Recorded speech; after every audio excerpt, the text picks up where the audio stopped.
Springfield's Talk 1041. Good Monday morning. Streaming live, KSGF.com, YouTube. This, sponsored by Springfield Wraps, designer of the KSGF studio. It's supposed to be a dry day today after a whole heck of a lot of rain and storms, tornadic activity over the weekend. And kicking off the weekend on Friday, anyhow, Joe Biden on with Howard Stern. You got two frail, elderly men having a conversation, and like oftentimes it delivers. We got some new stories, new claims out of Joe. Some claims that evidently he's told before. I had not heard, I don't recall hearing him claim that when he was young, he was arrested for standing on the porch of a black family, but this is something that he claimed. He's been arrested by his telling a number of times in civil rights context, whether it was his claim that he was arrested with Nelson Mandela down in South Africa, or he was arrested on the front porch of a family that was a black family when he was a kid. This is something that his mother reminded him of, in fact. Also claiming that he saved at least half a dozen lives as a lifeguard, and then it sounds as if even more than that he continued to do so. It's just the emperor has no clothes. It is such a laughable embarrassment, and you listen to someone like such a weird turnabout for someone like Howard Stern, who his entire career was not his entire career, but a large part of his personality and his career was calling out BS. You know, this is the way I see it and so forth. Now, of course, he threw in a lot of salaciousness, and that, of course, got him a great deal of attention, but much of it was done for the purpose of creating this battle amongst the man, if you will. And to see an individual whose career was based off of this anti-establishment presentation to be a complete and total embarrassing lapdog for a senile old man's campaign.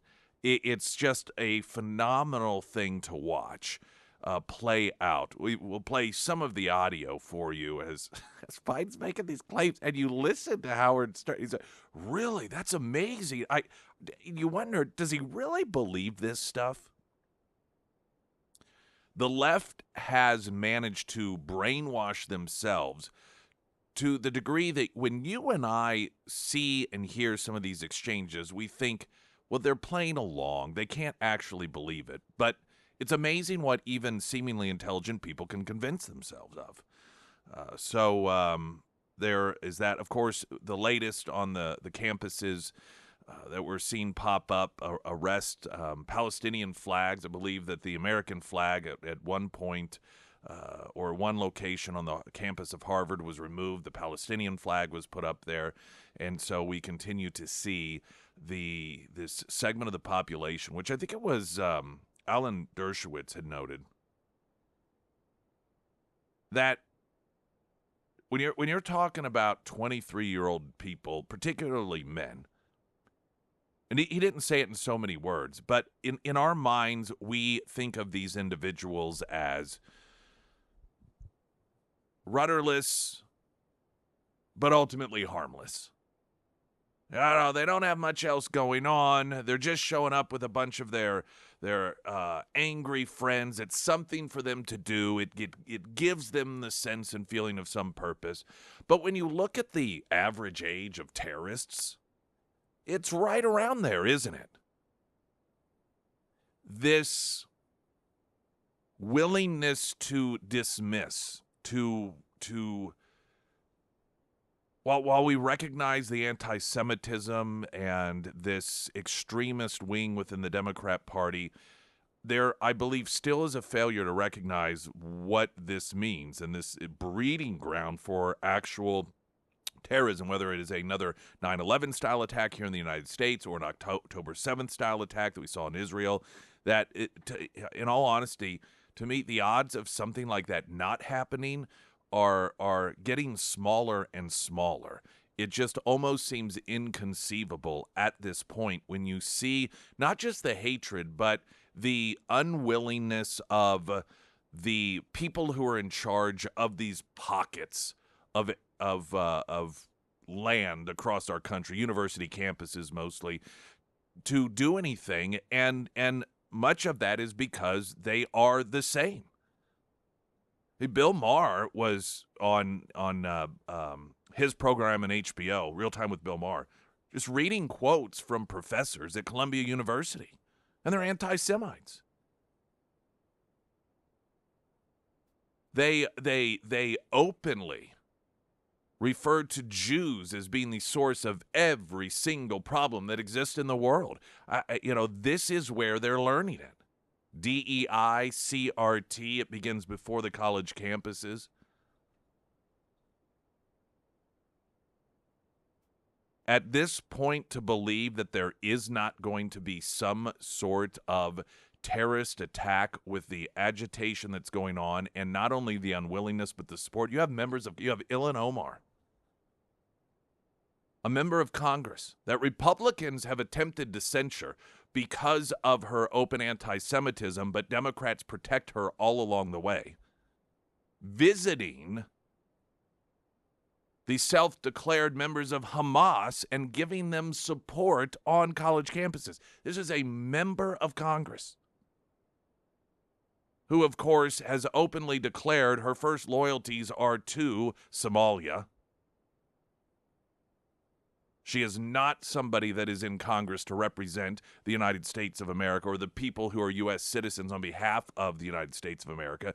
These individuals, they openly tell us they hate us. They want us destroyed. And we just kind of, you and I, we get it. We see it.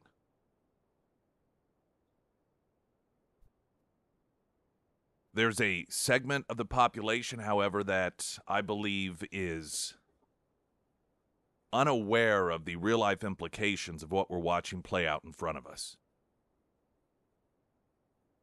And the increased frequencies of references to the university campuses in this country looking like Germany in the 30s is not overly hysterical rhetoric. The Pyramid Roofing Company talk and text line 447 KSGF. Right now, the latest news update.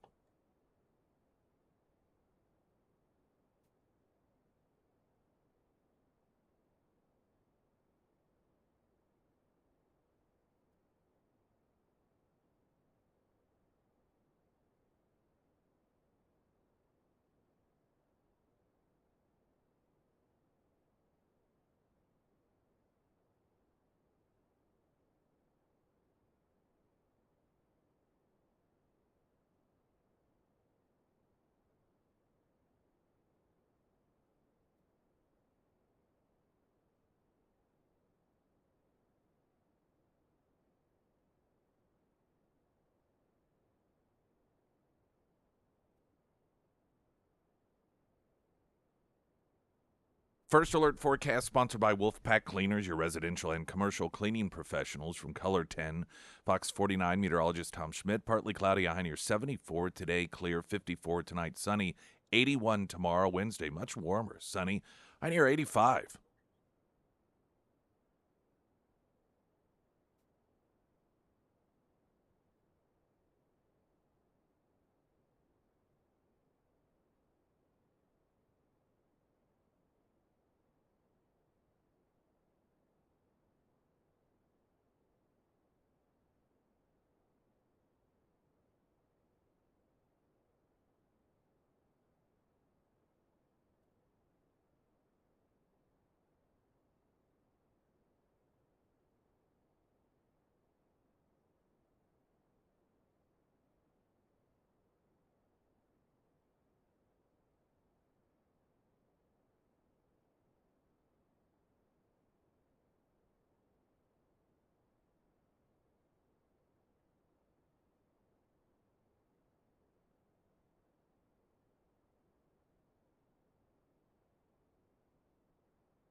The big quote news that came out of the Howard Stern interview on Friday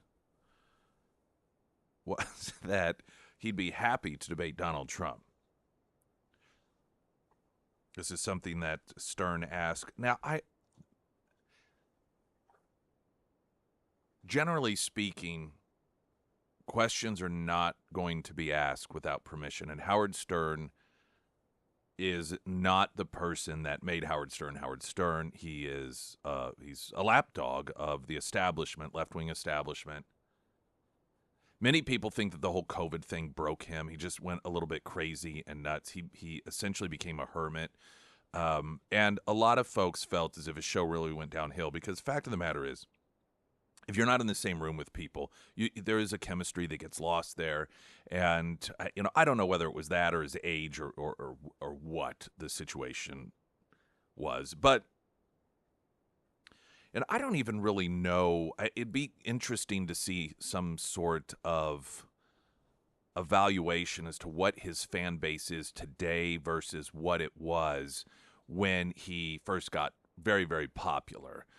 Where he was anti the man and constantly pushing the envelope to where, he's just he's the old man screaming at people on his front lawn. I mean, that's who he is. He's sort of like he's the Joe Biden of radio, other than he's cognitively there. And he asked Biden if he wanted to debate. And to me, that suggests that question was, provided that he was told it was okay to answer that or ask that question, to which Biden said he would be happy to. Now, many people ran with this and, he agreed to debate. How crazy is it that this is even up for discussion? It was once upon a time, not conspiracy theorists, but if you suggested that Joe Biden wouldn't debate, you were out of your mind. Of course he's going to debate, but as time has gone on, even amongst his supporters, I think there's a fear of him debating. Those debates, you're not allowed to have note cards unless they change the rules just for Joe Biden, but that's probably would only make things worse for him. I just really, when you think about this, is a guy that cannot read off a teleprompter any longer, that he gets just confused even when note cards are in front of him. I just increasingly see it as absolutely inconceivable that he's actually going to debate. If anything, this to me is more of a narrative they're trying to set up that he wants to, he's more than willing to. That way when he doesn't, they can play this game of it's essentially beyond his control. It's long been expected the excuse will be, well, we just don't want to give Donald Trump a platform. It's too dangerous. Giving that sort of hatred and divisiveness a platform is something that the Biden campaign is not going to do because he's interested in bringing people together, not dividing people. All the crap. And so perhaps this, I'd be happy to debate him, is more about making it seem like he really wants to. He's more than willing to. So when it's called off, it'll at least give talking points, as absurd as it is. And we all know the reality, but so much of what they say we all know isn't true, and they know we know it isn't true, but they say it anyhow. Like, for example, Joe Biden is as sharp as a tack. We all know he's not. They know that we know it, and we know that they know that we know it, and you could go back and forth ad nauseum about the we know that they know that we know that they know, but everyone knows it.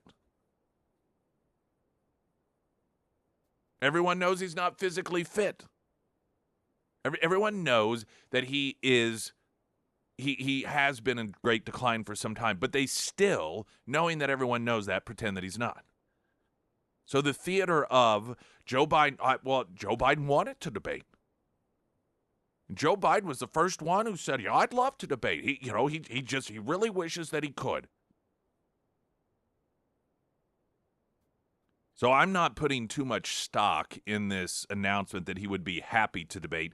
there is parsing of the words. Many are noting that he didn't say he would, but that he would be happy. I don't know if I would give him that much credit in being that artful in his specific verbiage in order to create himself an out. I don't think he's sharp enough to do that.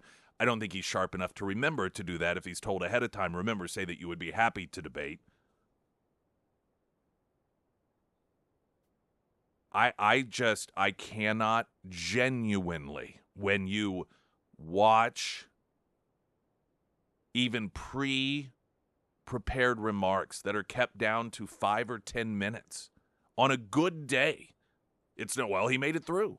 And some may say, well, look at the State of the Union. He made it through that all right. But, that, again, is a scripted scenario. You throw in there Trump, and Biden can't help but try to respond to barbs. It just seems like an absolute, total, complete disaster waiting to happen. But we'll see. You never know. I hope it does happen. And as crazy as it may seem, there are people out there that do not recognize he has declined to the degree that he has. People that watch MSNBC, people that watch CNN, they are not, they're not going to sources of information that are providing them the reality of what's actually going on. There was a lot of discussion about how Fetterman, the debates in Pennsylvania began after early voting, and how that was deliberate, and how after the debate there were a lot of people who were shocked at how much he had been affected by the stroke that he had. And I think that was surprising to a lot of people who follow this stuff. Like, how could you? It's your state. How do you not realize this? But again, if you are somebody that has isolated yourself to watching mainstream news, you don't know. And I think that there probably are a lot of people that, should Joe Biden get on a debate stage with Donald Trump, that will be shocked at the level of decline, because it will be the first time they've been introduced to it. And MSNBC and CNN and those outlets that they go to for their information, and the Howard Stern interviews and the Jimmy Kimmel interviews and all of these softball interviews in which even when he does wander, they act like it's perfectly normal. Even when he does have that misstep, they pretend as if he's just as sharp as can be. That is the totality of what they know about Joe Biden. And I think his people know that.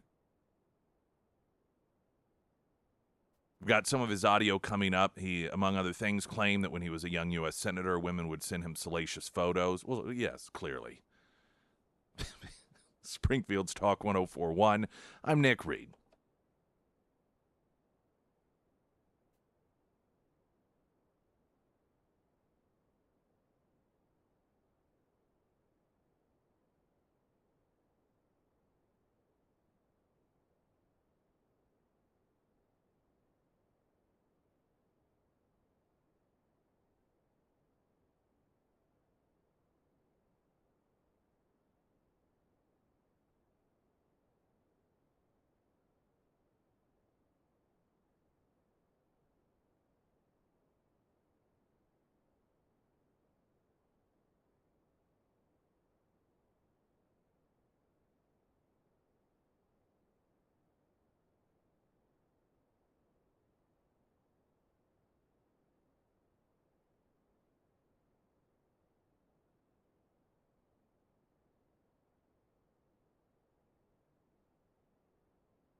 Joe Biden on women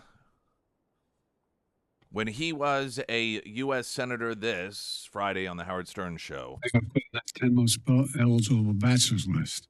You were a United States Senator, you were a catch. Yeah. So, and a lot of lovely women, but women would send very salacious pictures, and I just gave them to the Secret Service. I thought somebody would think I was, and I just gave up.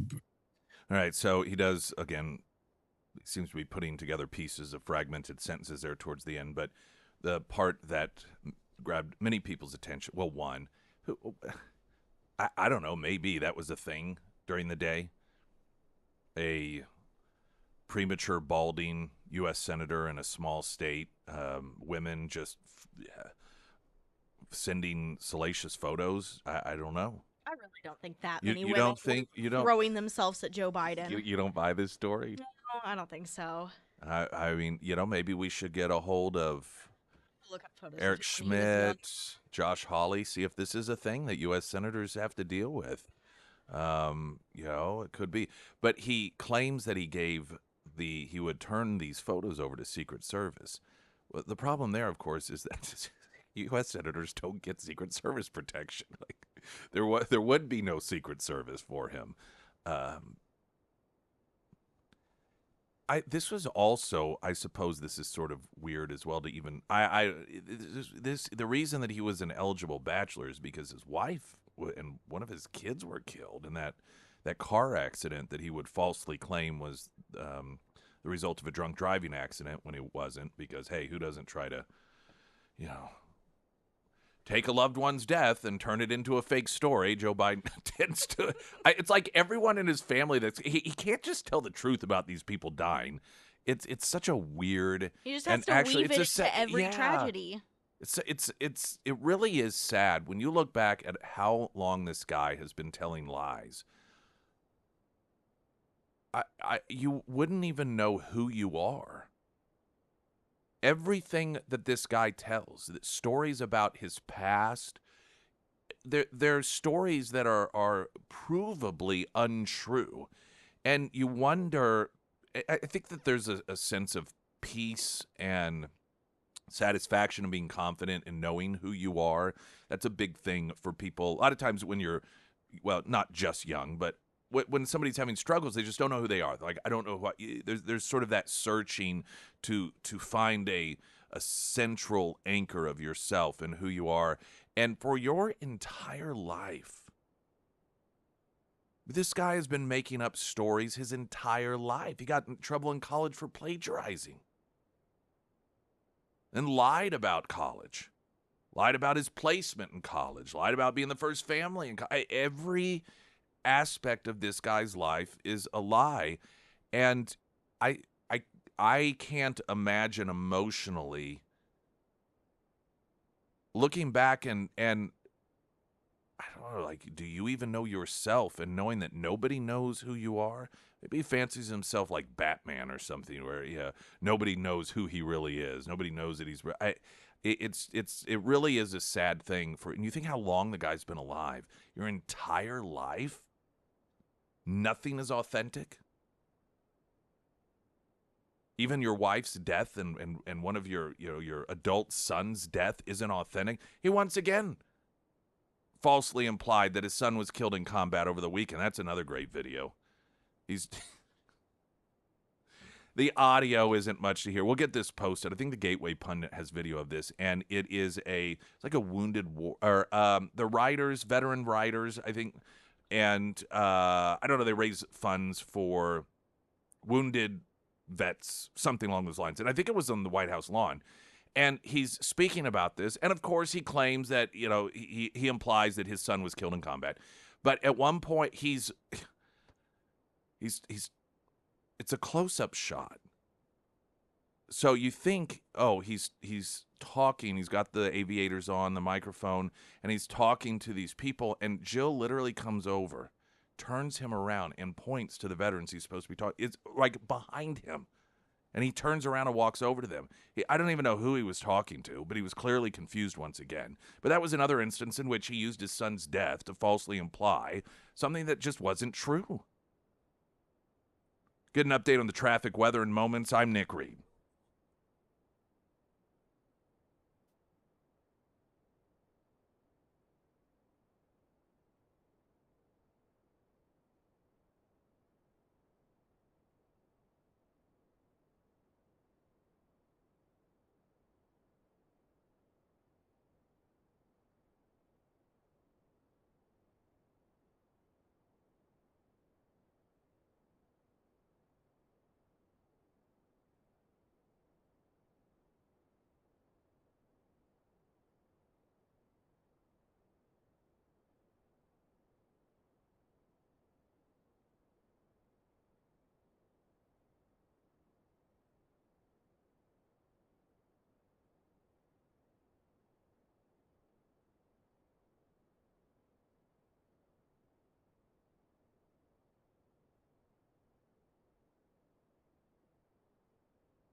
First alert forecast sponsored by St. Clair of the Ozarks. Home improvements from Color 10, Fox 49, meteorologist Tom Schmidt. Partly cloudy today, high of 74, 54 tonight, 81 tomorrow, and a high of 85 on Wednesday with sunshine. Friday, Joe Biden claimed that when he was, after his first wife died, that he was an eligible bachelor, and women would send him photos that were salacious. He also claimed he turned them over to Secret Service, evidently forgetting that as a U.S. Senator, you don't have Secret Service. You looked up pictures of him, Sarah, during that era, and you think that he's probably just maybe not telling the truth as being somebody that was such a draw, such an attractive individual, oozing sexuality at that particular age, that women were sending him unsolicited, salacious photos of themselves. I feel like he's probably...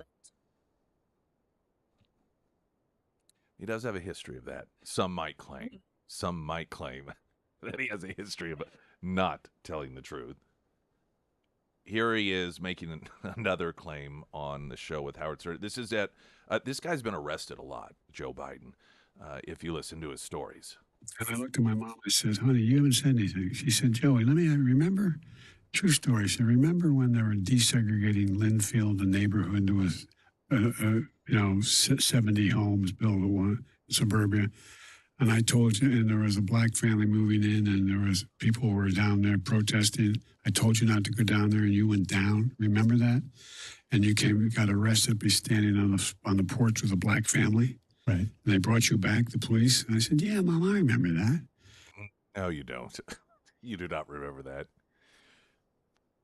He oftentimes claims that and this is one of those situations, that these stories are from his parent. Like, oh, my dad would tell me this, or my mom told me that. Now, we don't know that that is true, but if it is true, that could explain why he is the way that he is and constantly making things up.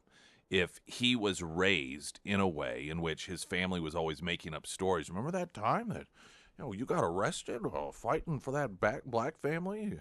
Remember that time that you saved all those people from the flood? Remember, just story after story, to where he just really does begin maybe to believe that stuff.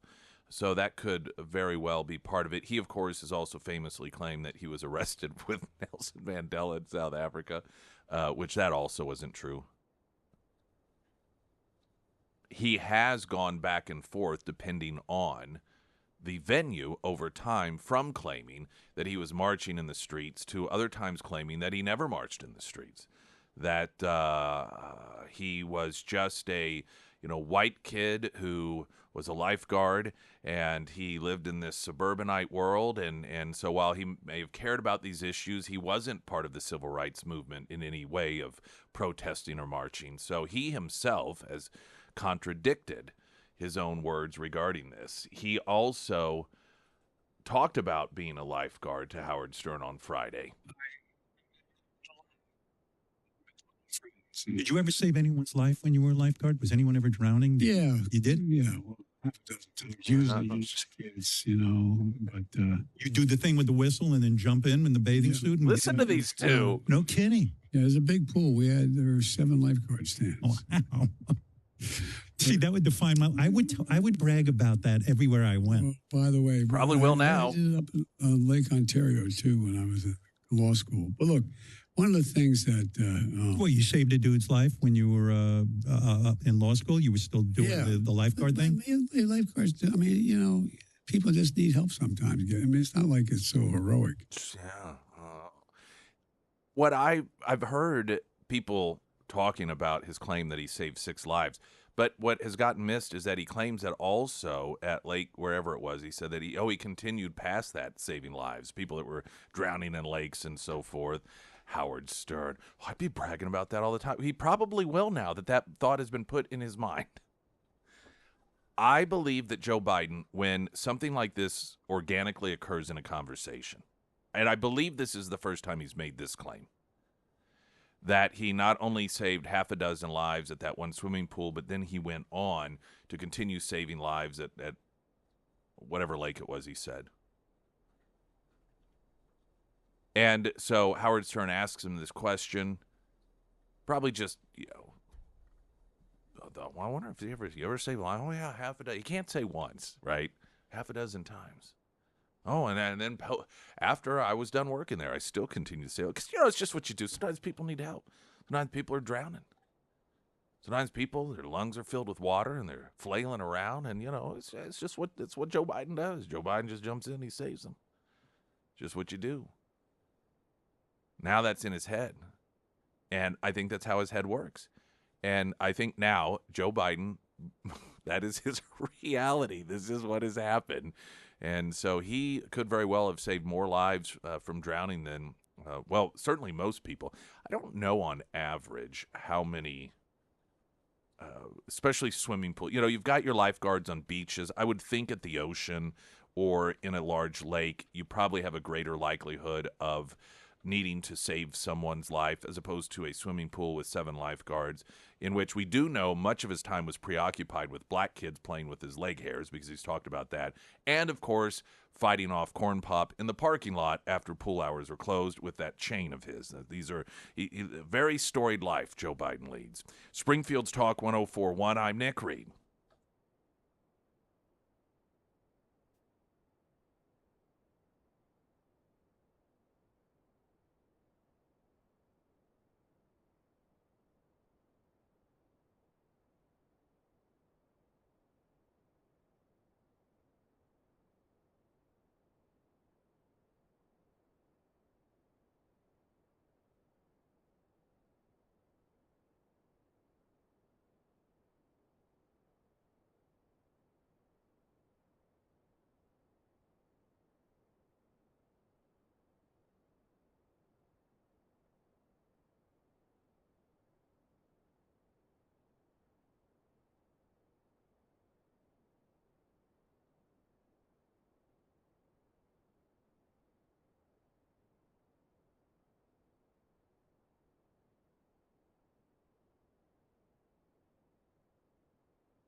Wilder RV, what a great way to get a break from everything.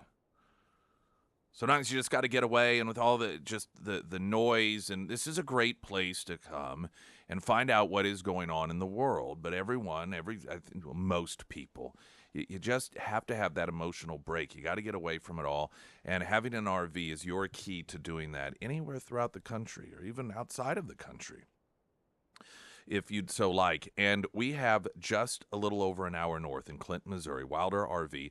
This is a location that people who are RVers from all over the country come to purchase their RVs because of the selection and because of the straightforward way in which they deal with people. They don't follow you around trying to sell you. There are a number of locations that the RVs are locked. You got to have somebody let you in, and then they're sort of hovering around you, and some people may be fine with that. It's not my personal favorite. Can't stand it, which is one of the reasons I like Wilder RV, because they just, what are you looking for? Well, I got a family of 4. I've never done this before. You probably want to check that area over there. I'd start with that. We'll be over here. Just let us know if you need anything. Go on in, make yourself at home, check them out, and just enjoy yourselves while you're here. That's what you get with a Wilder RV. And they have pricing with financing. You can see much of that on their site, and those prices are the prices. It's not to get you in the door and then to jack it up with a bunch of additional fees. Wilder RV at KSGF.com under Nick's endorsements, and WilderRV.com.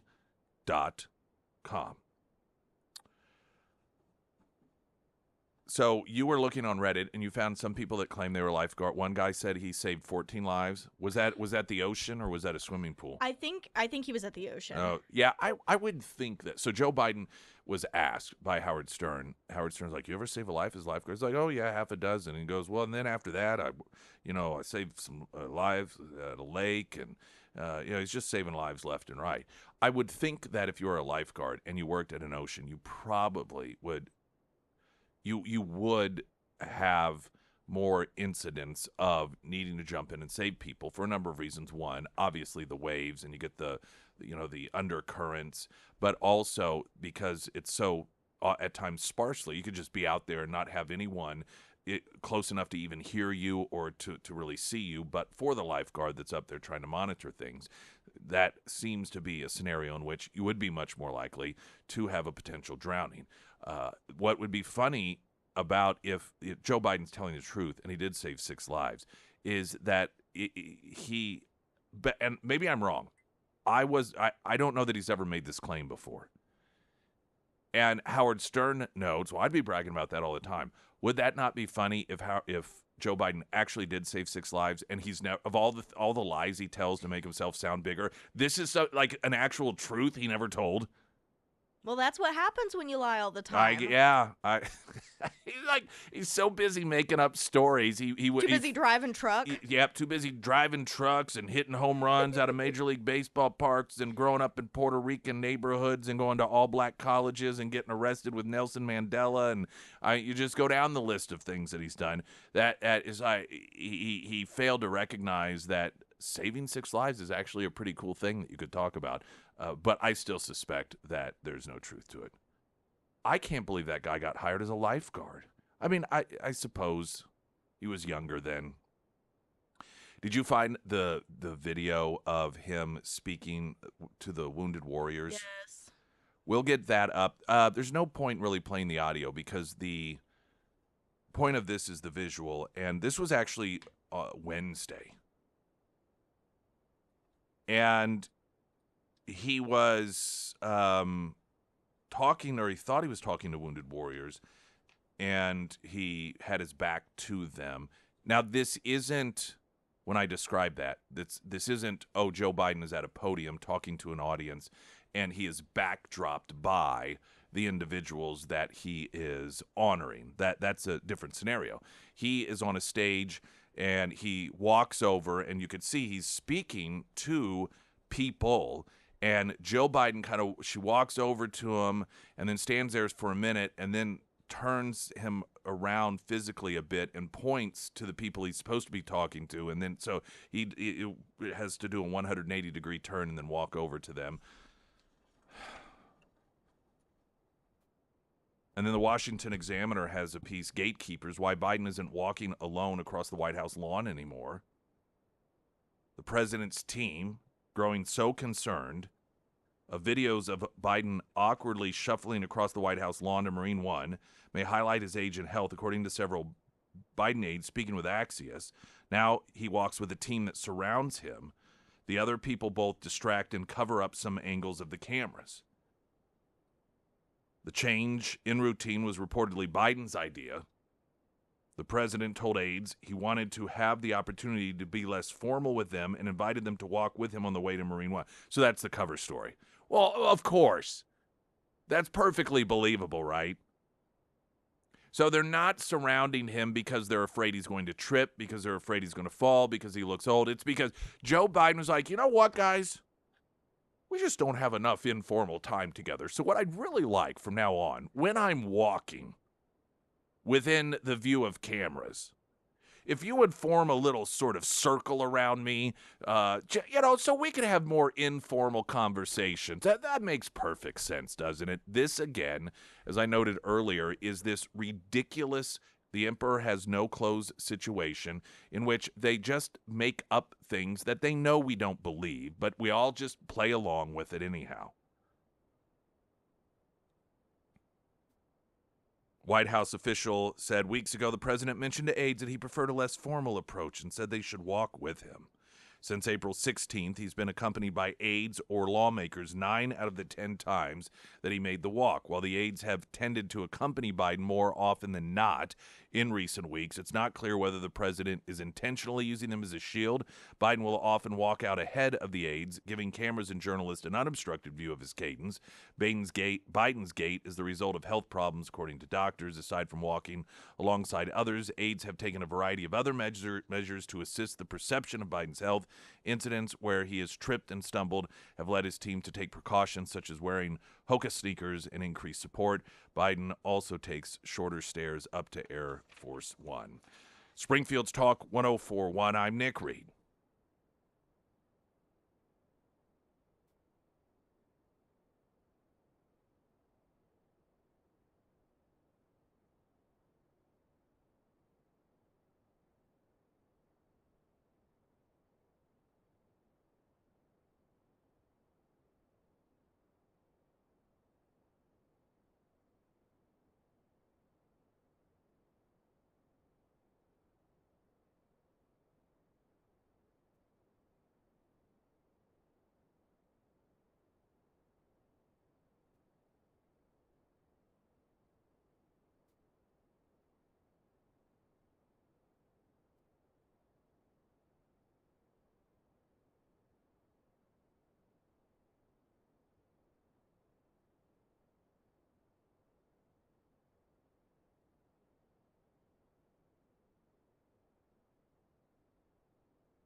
The video from last Wednesday of Joe Biden needing the assistance of Jill to turn him around so he could speak to the correct people at an event is at KSGF.com, also 1041 Nick Reed on Facebook. Some of your text messages from the Pyramid Roofing Company talk and text line talking about the photos. Joe Biden on Howard Stern's show claimed that when he was a U.S. Senator, after his first wife was killed in a car accident that he falsely claimed was because of a drunk driver in the past, he would get photos from women sending him salacious photos because he was such a babe.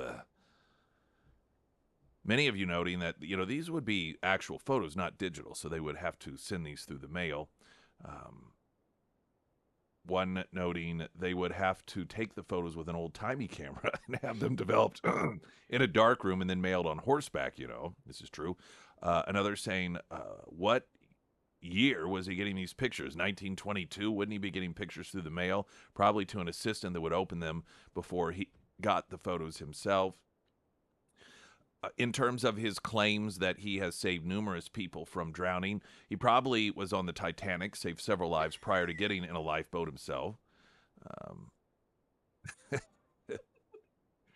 one got me. That was good. Another noting, as I referenced, he's Joe Biden perhaps is like Batman, Bruce. He's got this whole different secret life, apparently.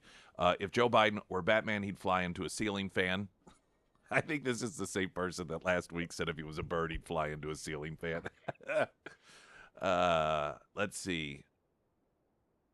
Yes, he would have to snail mail, or the photos would be snail mailed to him. Hey, listen, the lengths that ladies would go for Joe Biden, we should not be surprised. All they had to do was wear a shower curtain for a dress to win his heart. Here's one. Hey, did you listen to James Clary's show from the weekend? We got a lot of you sending messages in about James Clary's show. He had authors of a book on. They were completely ignorant of the facts, contrary to the beliefs of what has gone on with Trump. And you knew that we'd get some messages on that Yes, one, didn't I you? did. Yeah, I had a couple lefty nut jobs. Yes, that was really hard to sit there Quite and an produce. exercise. Yes, their book was called White Rural Rage or Rural White Wage, something like that. And I was like, oh, what are you talking about? One of the Aren't you? Yeah, one of the Hamas college events that was set to take place, they canceled it because there were too many white people. They canceled it. There were too many white people. Yes, white people are clearly the problem as you watch the rage on these college campuses. White people are the problem, the Jews, according to those individuals. We'll get you updated on all the latest there, with Hamas continuing to expand its presence here in the United States on college campuses. We've got news in 60 seconds. I'm Nick Reed.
A1 Custom Car Care, all of your car care needs, pre-purchase inspection, one of the most valuable tools they offer.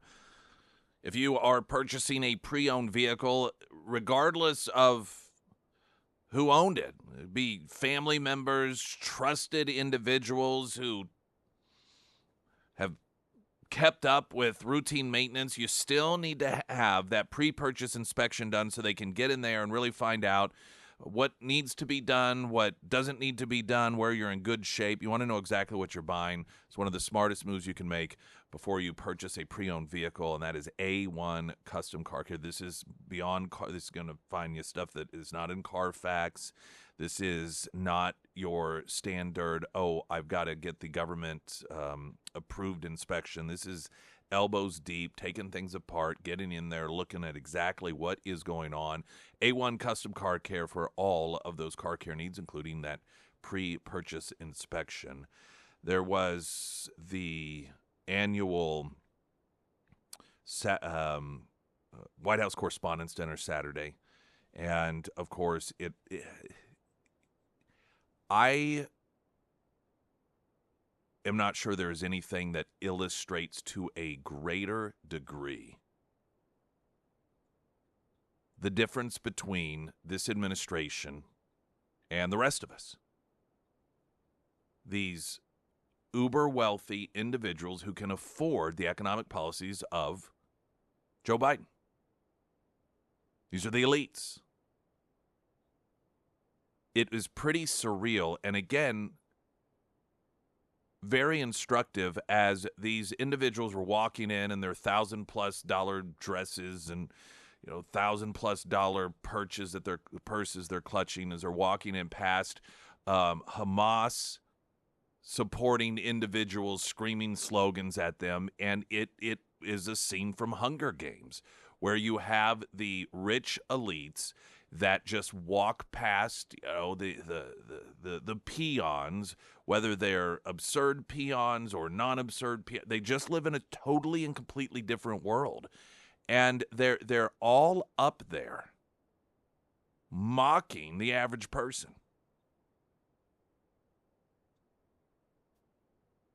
Those individuals probably could not even tell you how much eggs cost. There is a real lack of self-reflection amongst a segment of our population who believes that that party and that administration is the working man's party. Look at those events. Look at the people who are supporting this administration.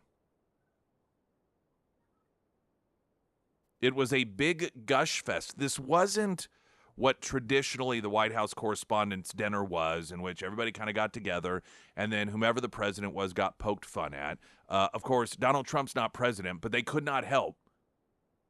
You notice they don't poke at any past presidents. They don't focus on past presidents. These people cannot help themselves. They are incapable. This was a bunch of uber wealthy elites who can afford the economic policies of the Democrat administration just in an echo chamber, bouncing off each other, one-liners and cracks and jokes and rhetoric about how it is that the world needs to be the way that they want it to be. Colin Jost of SNL, who was the MC of the event, gushed about how his grandfather voted for Joe Biden because of decency. A man who increasingly cannot talk about his political opponent without talking about wanting to physically attack him. This is becoming it's increasing. Almost every time he talks about Donald Trump now, he talks about wanting to take him out back and fist fight him. Which I love to see that, by the way. A guy who refers to tens of millions of Americans as semi-fascist. This is the decency that we're talking about. The decency of telling black people that they don't count as black unless they support him.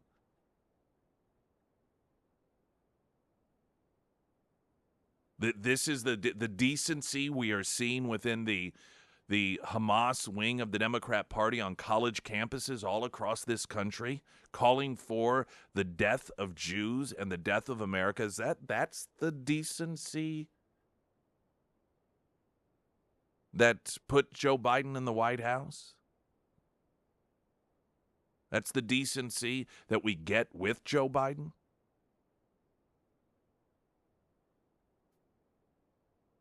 You look at the past couple of weeks, and the difference between the audience that has celebrated and given outward expressions of support for Donald Trump, and then you look at the audiences that have given support and outward expressions of support for Joe Biden, and you see a very stark division.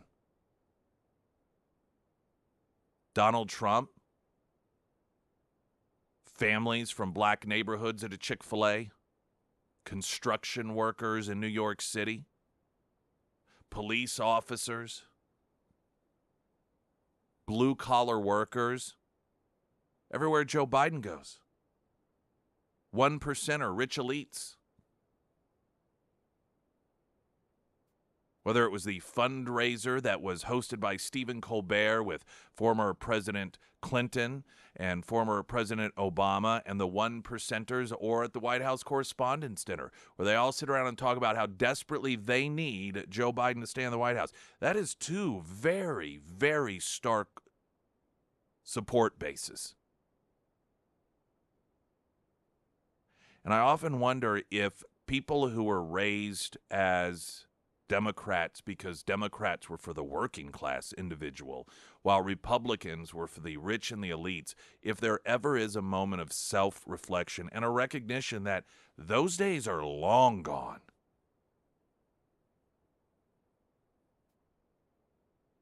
But old habits sometimes are very hard to break. And you will still have some Americans, by gosh, they refuse to believe, and they will continue to vote for the same people that the elite 1%ers vote for, while ignoring the working man in this country. Springfield's Talk 104.1, latest news update.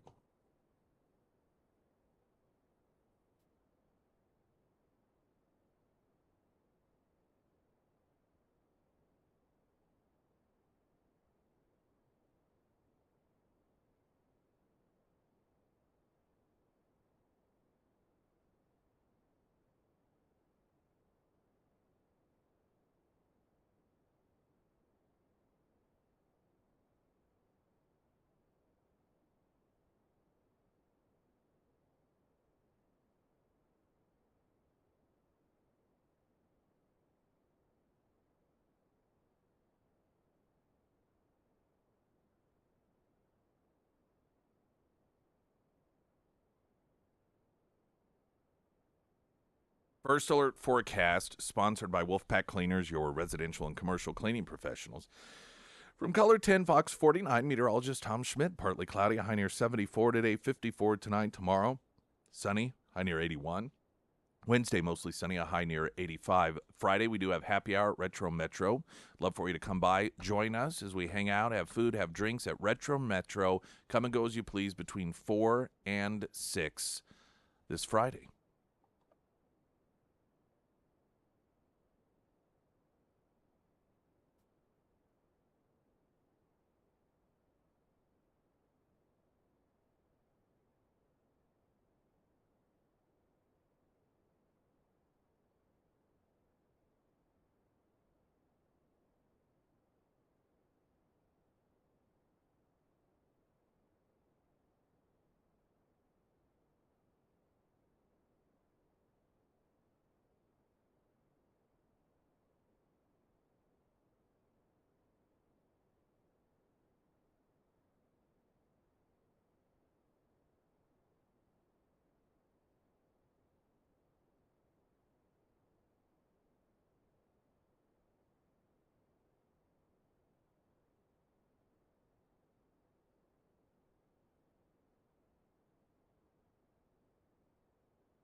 Donald Trump takes biggest lead ever over Joe Biden in CNN poll. Third-party candidates expand Trump lead. Last week, there was a poll that came out that they do the Trump versus Biden, and then they'll throw in third-party candidates. And that poll was inconsistent with all the past polls, and it showed that by a slight margin, the inclusion of third-party candidates, one of which was arrested with the Hamas folks over the weekend, that would be Jill Stein, took more votes away from Trump than Biden. I think a couple. This, of course, set off a vast amount of hysteria. I saw one headline, RFK Jr.'s targeting Trump voters and Republicans are getting scared. Simply because the poll did not show good news for Trump is not reason to dismiss it. However, that was one poll after poll after poll after poll showed the opposite. And I've long believed that it just ultimately did not make sense that RFK Jr. specifically, but definitely Cornel West and Jill Stein, are going to draw the same amount or more away from Donald Trump than RFK Jr. So when the poll came out last week showing that to a minimal degree that was the case, well, I'm fully aware that sometimes things change. I didn't get that excited over it. Not nearly excited as the media. And I saw Trump as even, in my assessment, responding to it by claiming RFK Jr. is a plant by Democrats. I would ignore it. I'd leave it alone. And now the latest poll, Trump taking the biggest lead over Biden. This is CNN again. Third-party candidates help Trump yet again. So this is the consistency of the polls.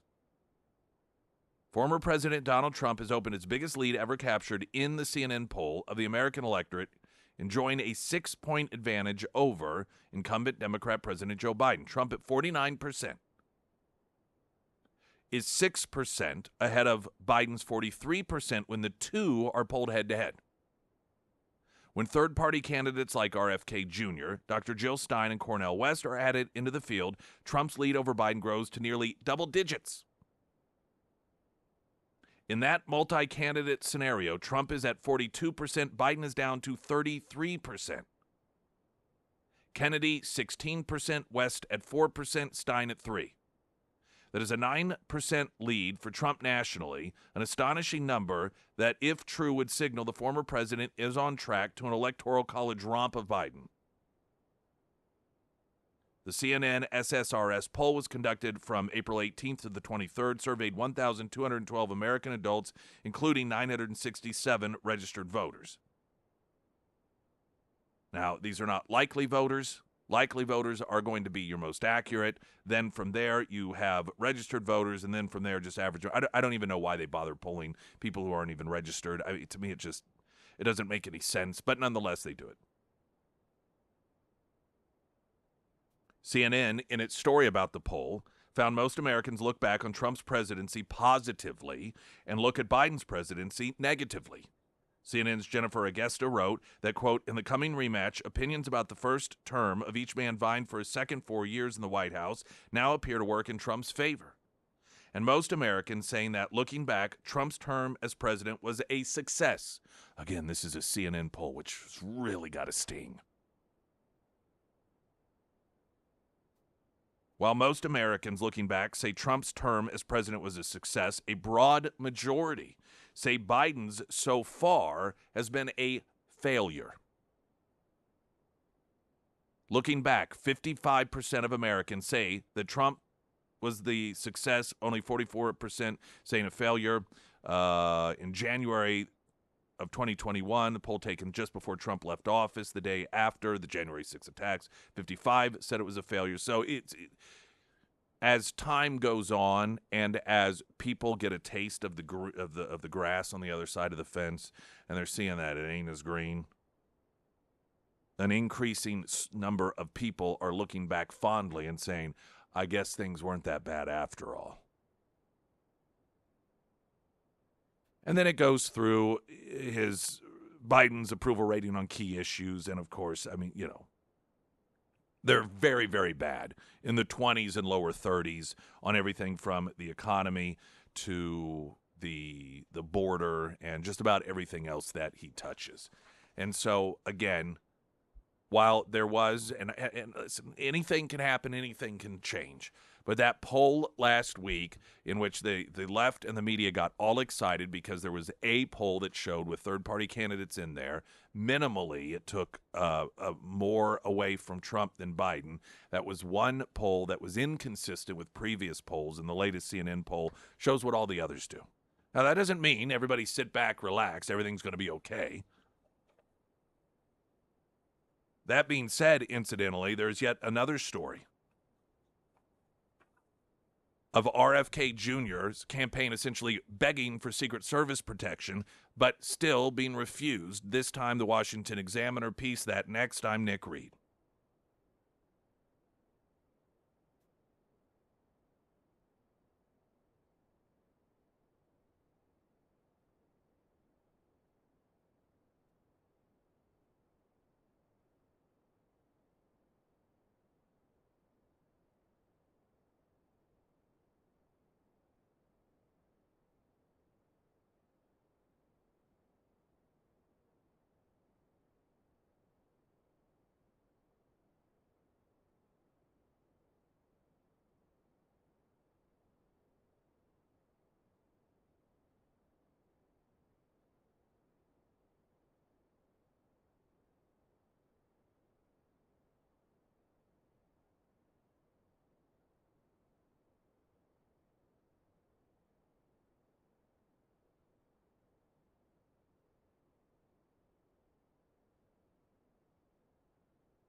Sarah Myers, everyone. Hey, thank you. Well, it was an absolute train wreck this weekend with all of the storms. Chugga, choo-choo. Yep. And instead of calling Pete Buttigieg, because right. you cannot rely on that guy, call the Pyramid Roofing Company. If you have damage to your roof or you think you have damage, go ahead and give Josh and his team a call today. They will come out. They will do that free roof inspection for you, and they'll check everything from your gutters to your vents. They'll actually get up in your attic and check your decking as well, and then they work through that roofing process with you. Maybe you are in a situation where you don't need a whole new roof. Maybe you need just a simple roof repair. Whatever the roofing situation is, the Pyramid Roofing Company, they are going to be upfront and honest with you, and then they'll get you all taken care of. So if you want to schedule that free roof inspection, go ahead. Like I said, give Josh and his team a call today. You can find all of that contact information for the Pyramid Roofing Company under the Sarah's Endorsements tab at ksgf.com. On the heels of yet another poll showing that RFK Jr. and other third-party candidates take more votes away from Biden than Trump, and the increasing concern, vocalized so, that Democrats have that RFK Jr.'s existence in the race could cost Joe Biden the election, the White House continues to refuse to provide him Secret Service protection. The Washington Examiner, reporting independent presidential candidate RFK Jr., said that he's afraid innocent lives will be harmed if President Biden's administration continues to refuse him Secret Service protection, despite a myriad of death threats and multiple break-ins to his home. Now, can we all, for one moment, and it doesn't take a stretch of the imagination to imagine this, if Donald Trump were president of the United States and his administration had the ability to provide a candidate Secret Service protection, and the candidate that was requesting it having numerous death threats and break-ins to his home, was the candidate many believes existence in the race could cause Trump the presidency, and Trump continued to refuse to give him Secret Service protection, the lead story would be about how Donald Trump is inviting that candidate to be executed, to be assassinated. Yet outside of very sparse reporting in outlets like the Washington Examiner, we hear nothing. Kennedy told author and journalist Raymond Arroyo, I provided them 68 pages of material death threats, of, actual incidents where people coming with guns to my events and trying to get into my green room with hidden weapons. These are individuals that, whatever their motives were, have been trying to sneak in to get access to him while illegally carrying weapons. Several of the potential assassins carried fake identification and fake federal identification.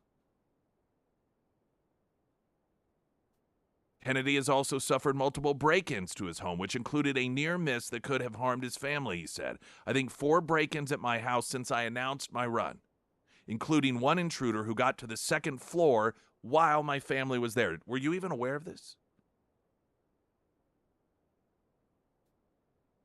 When Kennedy's uncle and father, former President John F. Kennedy and former Attorney General RFK, respectively, were killed, innocent people were harmed, and the 2024 presidential candidate worries history could repeat itself. Quote, what I worry about, if there is an incident, bystanders will also, almost all of the big assassination attempts, including my father's, there were 6 bystanders shot, he said.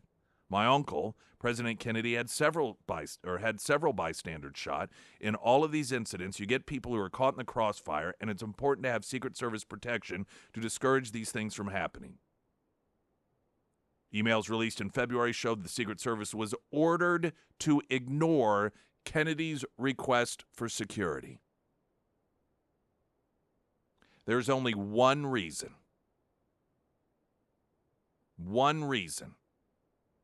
Despite numerous attempts to get to Kennedy with firearms and numerous break-ins of his home, that you would still continue to refuse him Secret Service. And it's the same reason last week a member of Congress, a Democrat, submitted legislation that would strip Donald Trump of his Secret Service protection should they succeed in putting him in jail, and it's to have him killed.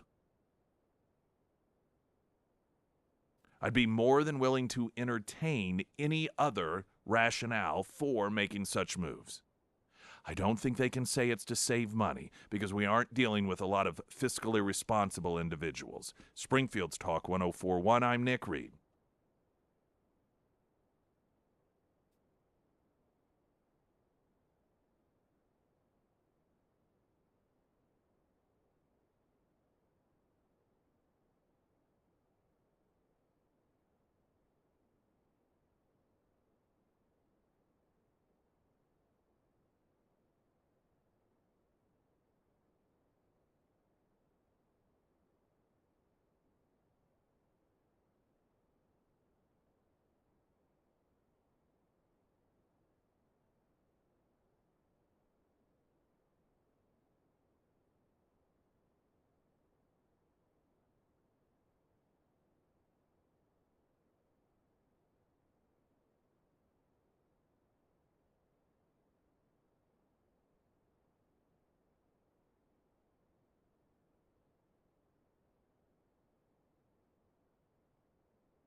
I want a great homeloan.com. All of your home loan needs, your refinancing needs. This Friday, Anthony and/or Alex Carricker should be joining us out at Scramblers, that Friday road show, sponsored by Extra Mile Home Inspection and Real Estate Repairs. So it's a great time to utilize them as a resource if you have any questions about refinancing or about getting a home loan. Is this the right time? I want to wait for interest rates to come down. There's so many reasons not to do that. There may be many reasons to do that as well. It depends on your particular situation, and they're always available to have conversations with you. Of course, you can always get that contact info at iwantagreathomeloan.com, or you can, as I mentioned earlier, take advantage of their presence at our Friday Road Show coming up this Friday at Scramblers. It's usually around 8 o'clock or so that one or both of them are there. That's iwantagreathomeloan.com, because you do. Also, we have, so I'm told, 10 o'clock Friday, local for less, half-price $50 gift certificates to Big Whiskeys. For $25, get a $50 gift certificate. I was informed on Friday that last Friday's half price for less at Scramblers did not launch as it was supposed to at 10 a.m. because, it just didn't. It was a new system that one of our other markets had used, and they had a similar problem, and we were told, oh, don't worry, we got it all fixed. It'll work just fine. And so that evidently was delayed. All I can do is apologize, and it just kind of maybe get to the point that the very first time we launched something like this with some new third-party provider, I'm just not going to do it. Do you think that would work? Like, you know what? I'll wait and see if this one We're works. just not allowed to have nice things. Be like, well, it's I know. So, what are you going to do? Trump and DeSantis meet in Miami, talk fundraising. Oh, let the speculation begin. Former President Donald Trump and Republican Florida Governor Ron DeSantis reportedly met in Miami on Sunday, where they settled their political differences and discussed fundraising. We go through these cycles every primary season. You have these people tear at one another, and Republicans fret about that to a large degree. Democrats generally don't fret about it. They get in there, they fight, they tear each other up. I mean, you look at the situation 4 years ago, and you had, louder than anyone else, Kamala Harris accusing Joe Biden of being a racist. Oh, and personalizing it, right? I mean, I was that child. I was that child on that bus that you tried to prevent from integration. You were a segregationist. You supported segregation, and I mean, she just had to choke back those tears because she personally was affected by the nasty racism of Joe Biden. And look, she's now vice president under Joe Biden. She went out there, campaigned, and has been supportive of and works side by side, according to her, on a daily basis with the ugly racist that she described to all of us. It doesn't bother them at all. Republicans, though, they get all in a tizzy about it. You think about the fact we've laughed about this before. You also had 8 years ago Donald Trump essentially accusing Ted Cruz of being the Zodiac killer and his dad assassinating JFK. And, you can't find many people that are bigger supporters than Ted Cruz is of Donald Trump. And so this should not come as any huge surprise. These are both intelligent individuals. And the fact that Ron DeSantis and Trump are coming, this is the way that it all works. Now, of course, the speculation can begin as to whether or not there is a vice presidency potential that is going to come about with all of this. Is this our... Yes. Okay. Eric. Congressman Burleson joins us this morning. How do you do, sir? Doing great. How are you? I am doing just fine. Boy, there's a lot of Democrat activism going on in these college campuses. The Hamas supporting, though some flat out claim to be members of Hamas, Jill Stein being arrested. Of course, she is a Green Party candidate. Ilhan Omar has gone to show support for the self-proclaimed Hamas protesters at some of these college campuses, and we're still told though that it's the MAGA Republicans that we need to be afraid of in this country. Yeah, I'm. The students are screaming because they want the universities to scrub their information, the fact that they protested from their records. I'm sorry, but you're an adult, and you need to understand how life works. That there are repercussions. You can have free speech, but it doesn't mean that you don't have to live by the results of the words that you say. This is real typical of this era, particularly when you get into the younger generations. It is this desire to really make a difference, but not want there to be any actual sacrifice provided, or they don't actually want to have there to be any sort of sacrifice on their part. They want it all to be easy. And I think that is, you see that with this demand. Well, I shouldn't have this be part of my record. I shouldn't have to miss out on finals. I shouldn't have to miss this or that just because I'm calling for the death of all Jews. Being Hitler Youth, that ought to be something that we're all encouraged to do. Yeah, I never thought that America would be accepting of anti-Semitism. I'm glad to see that in St. Louis that Wash U has been pretty aggressive against these students. They arrested 12 students for protesting beyond a curfew, and then they actually gave them a booking date, like a date to arrive at court. So these kids it's not like they're being taken to jail and then released. They've actually given them a court date, and then they arrested students that went into Clark Chapel on Student Admittance Day.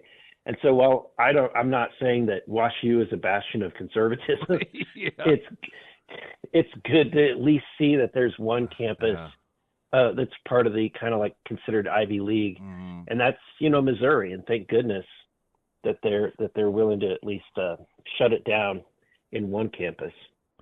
There are similarities and at the same time differences between this and some of the left-wing rioting that we've seen in the past.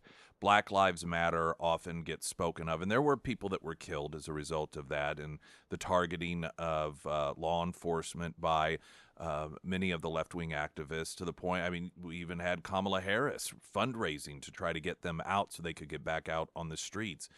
And there is the recognition that there's funding that is coming to a number of these individuals and these groups, these organizations, and Soros-backed and connected organizations are being cited as the source of much of these dollars.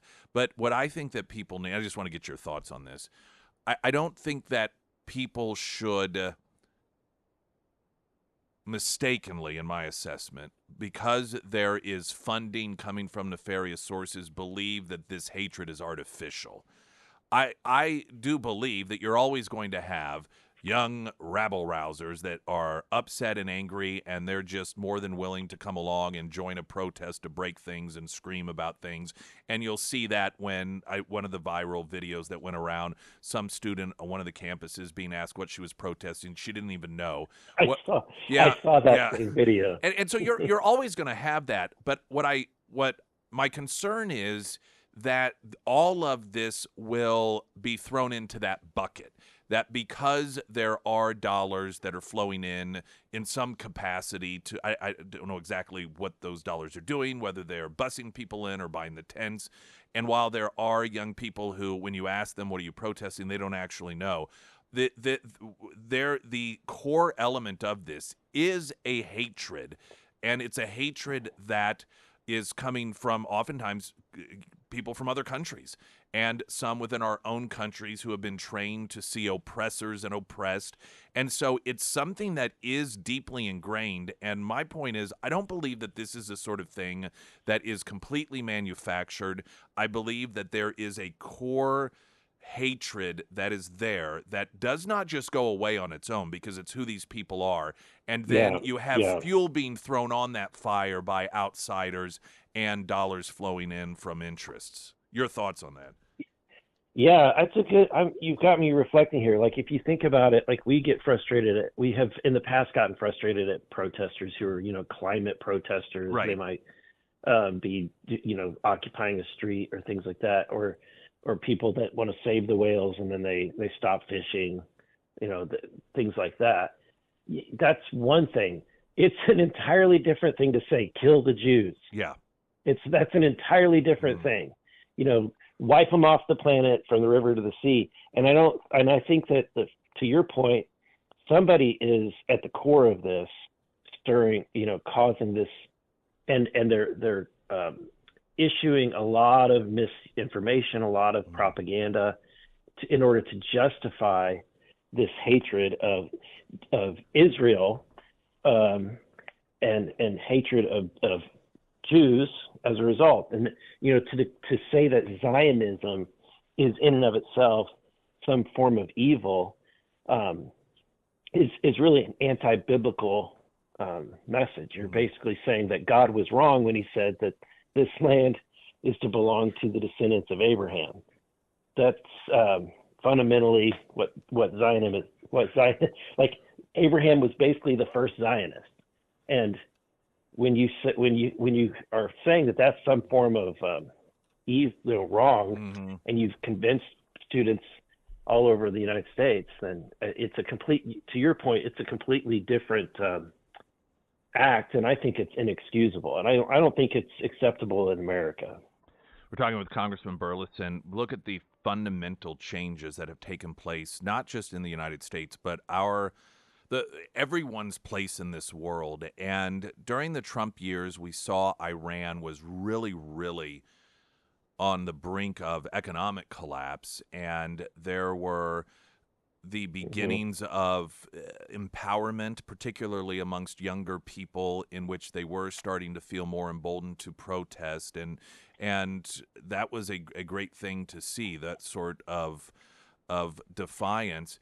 And now I see an article today, Iran cheers on anti-Semitic protest on U.S. campuses, and just in a short amount of time, 4 or 5 years time, that we've gone from having protest of freedom beginning to bubble up in an economically crippled Iran, to where now we're seeing Hamas and Hamas supporting individuals on our campuses, and it's just everything is upside down and turned around.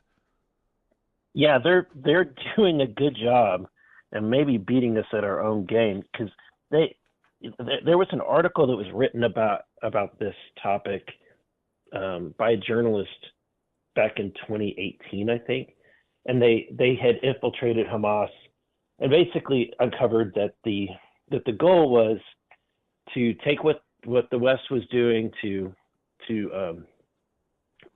with the CIA and their involvement to try to create dissent and empower protests and other things in Iran and in some of these other countries, and they were gonna beat us at our game. Yeah. And the reporter thought it was ridiculous, but it turns out that's what they've been doing. And with the help of George Soros, they've been fairly successful. But at the end of the day, these students are going to hopefully face prison time.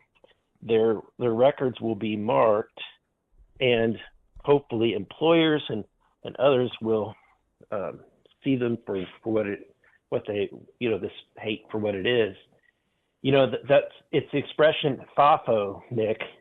You F around, you're going to find out. And these students are going to find out what their protests and their anti-Semitism isn't going to lead them down a rosy path. Well, and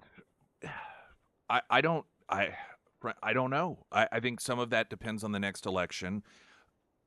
We would have, I think many people would have liked to have thought that the billions of dollars of damage and killing of police and innocent people during the Summer of Love would not have handed victories to those people. But, I mean, Cory Bush is in Congress. You had, again, fundraising done by Kamala Harris. And how many, this sort of messaging that, well, this isn't the way to get things done. Unfortunately, the left wing has been trained. This is how you get things done. This is how you get police defunded. You march in the streets, you burn down buildings, you kill people and demand defund the police. And then you have all of these Democrats defunding police everywhere. And you tear down statues demanding they be removed. And that's exactly what you have all across this country. That's still occurring to this day.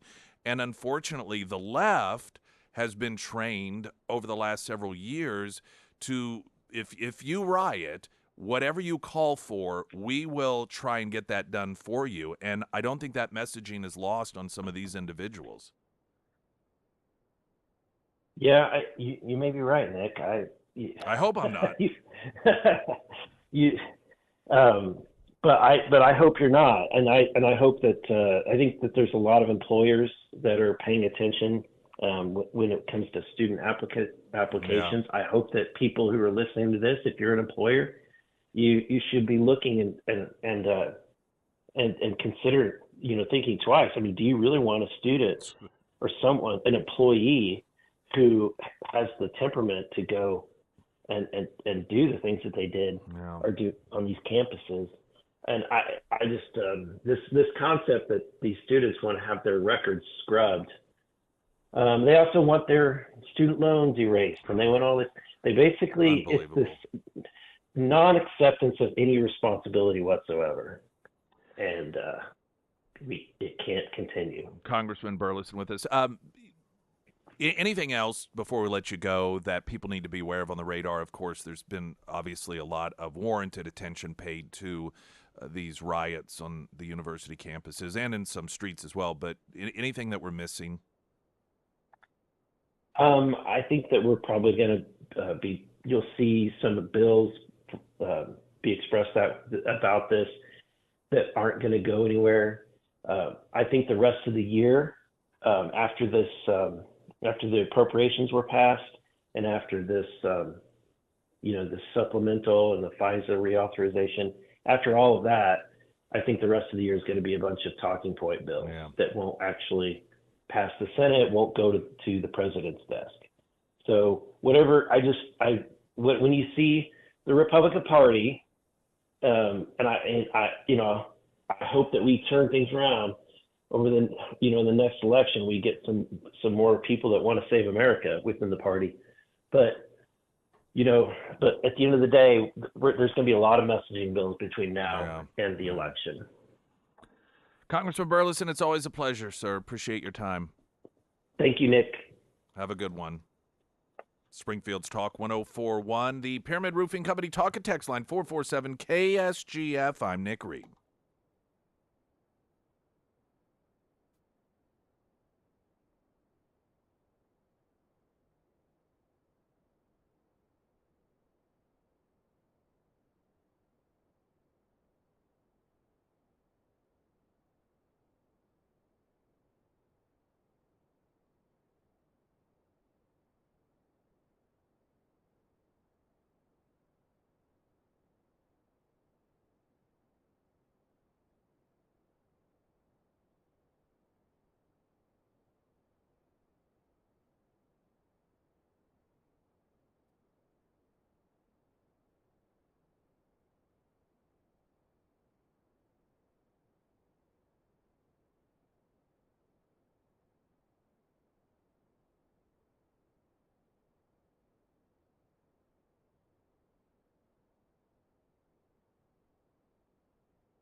I referenced earlier Green Party presidential candidate Dr. Jill Stein said she may have suffered a rib fracture after she says she was knocked to the ground and assaulted by police during her arrest at a pro-Palestinian protest, pro-Hamas, at Washington University. This in St. Louis. Quote, today, I have really sore ribs. Oh. Well, hey, at least you weren't raped in front of family members and had your infant child put in the oven. So there's that.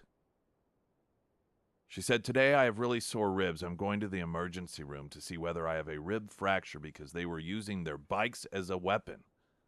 Basically ramming the handles of the bike into our chest and into my rib cage and trying to flip us over. Stein, 73, who was arrested Saturday, spent 6 hours in police custody and is facing charges of assaulting a police officer. I wiggled out of that assault and was told by the officer that I was assaulting him, which is obviously ludicrous. Well, obviously. More than 100 people, including 23 students, 4 university employees, were arrested at the protest that called for the university to divest from Boeing and boycott Israeli academic institutions. Again, welcome to Germany, 1930s.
I wonder if there's any accusation that's being made against the Jews today by the Hitler Youth that is different than what the Hitler Youth of the Nazi Germany era accused the Jews of. I mean, there seem to be a lot of similarities. It's almost as if they never really truly let go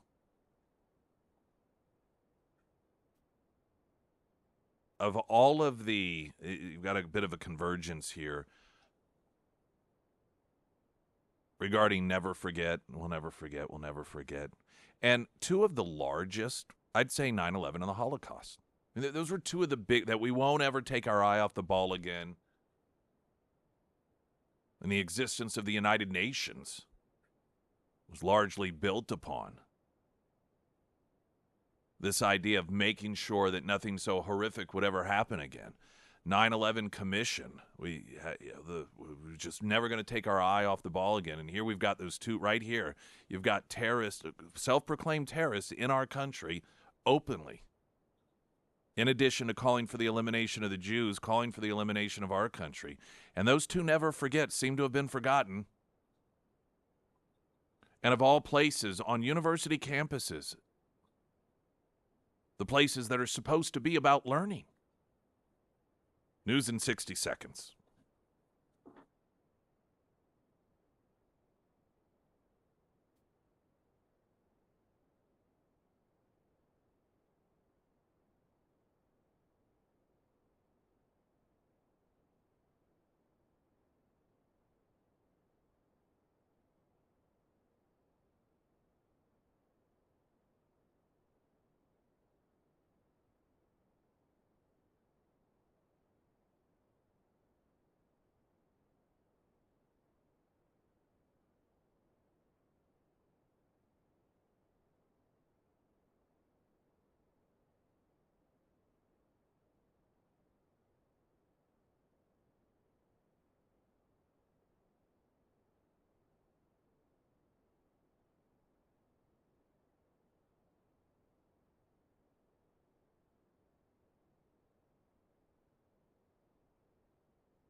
There are so many decisions that Joe Biden makes, or that folks in his administration make, that end up dovetailing with other situations that make it all look like it wasn't that wise in retrospect. And one of them is the transferring of student loans that so many students have taken out to people who did not take the loans out. I'm very specific in describing that because the media continues, and I understand sometimes it's easier just to say canceled, but there's no canceling if the debt's still there. That is not canceling debt. Canceling debt means it goes away. Now, it may go away for the individual, but the debt itself still exists. It is transferred. If someone that you know they take out a car loan, and then you've got some government official that comes over and is like, you know what? Yeah, don't worry about it. I'm going to cancel that debt for you. And then they hand you the paperwork. They hand you the paper. They're like, by the way, now you're going to take this over. Do you consider that debt canceled? No.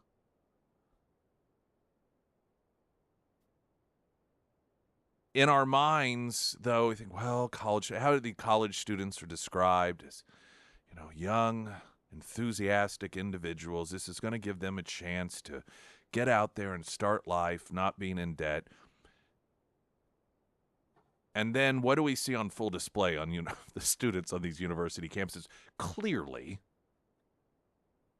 the majority of young people who have had their debt that they took on transferred to other people are not Hamas-associated individuals. But still, these are the college students that we're seeing. And this was all, of course, done in order to buy votes. This is why this debt was transferred. It was so look at, one, the college students themselves, but then also people that are sympathetic to young individuals, like, well, I remember when I was out there getting started. Boy, that is difficult having those loans to pay off and everything. So I sympathize with those young students who are graduating. And then this you see every day, and you can't help. I mean, if I'm the Biden folks, I'd be like, are you kidding me? Really, this is what we want on full display now when people have top-of-mind images of college students. This is not helpful to us. Not to mention these college students that are associated with Hamas or pro-Hamas probably are not going to be swayed to vote for Joe Biden because he transferred their debt. Here's a news flash about some of these individuals that they're trying to win over with that anyhow. They are entitled. And entitled people don't really feel that they owe you anything whenever you give them something because they feel that they're entitled to it. So the segment of the population that they've been catering to anyhow, aside from the Hamas faction of the Democrat Party on these university campuses, probably aren't going to be bought off with the transferring of their debt anyhow. If they were, I just don't think it's going to move the needle that much. But seeing the convergence of the segment of the population they're trying to buy votes with by transferring their debt, and then what is now seen on television and social media as the personification of the recipients of you and I paying off their student loans, and just terrorists, that's all. I mean, what grouping of people other than Hitler Youth is more deserving from this administration to have you and I take on their debt?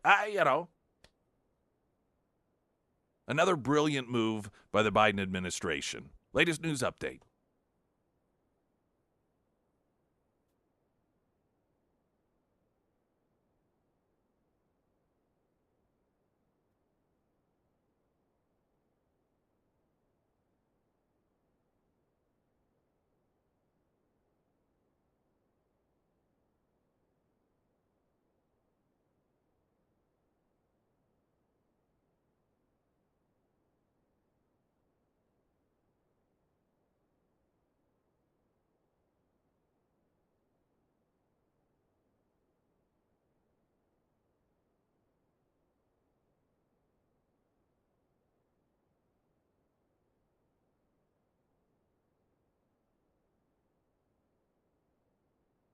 First alert forecast. Sponsored by Wolfpack Cleaners, your residential and commercial cleaning professionals from Color 10 Fox 49. Meteorologist Tom Schmidt.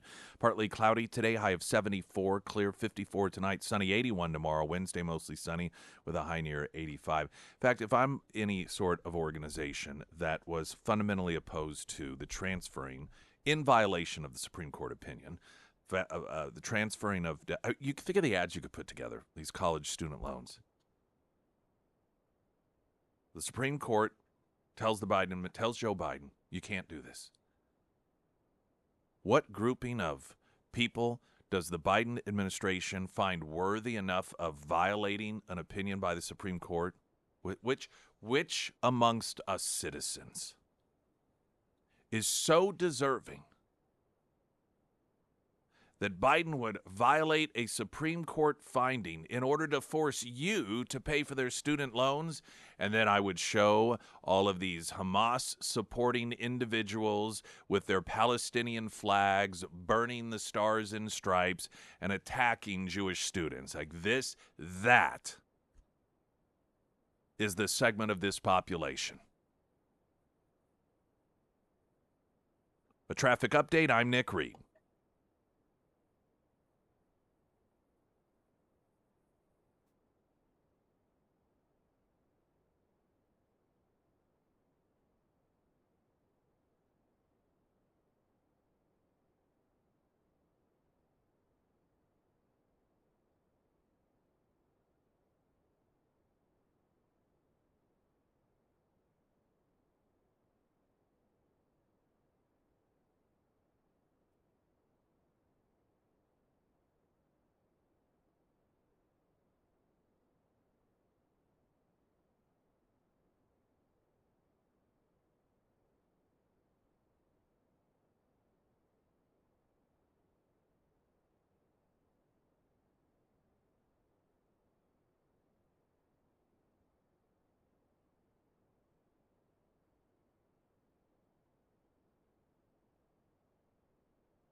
Sarah received a, is it a meme on fact-checking? Fact-checking has become such a joke. Fact-checking is just campaigning for the left.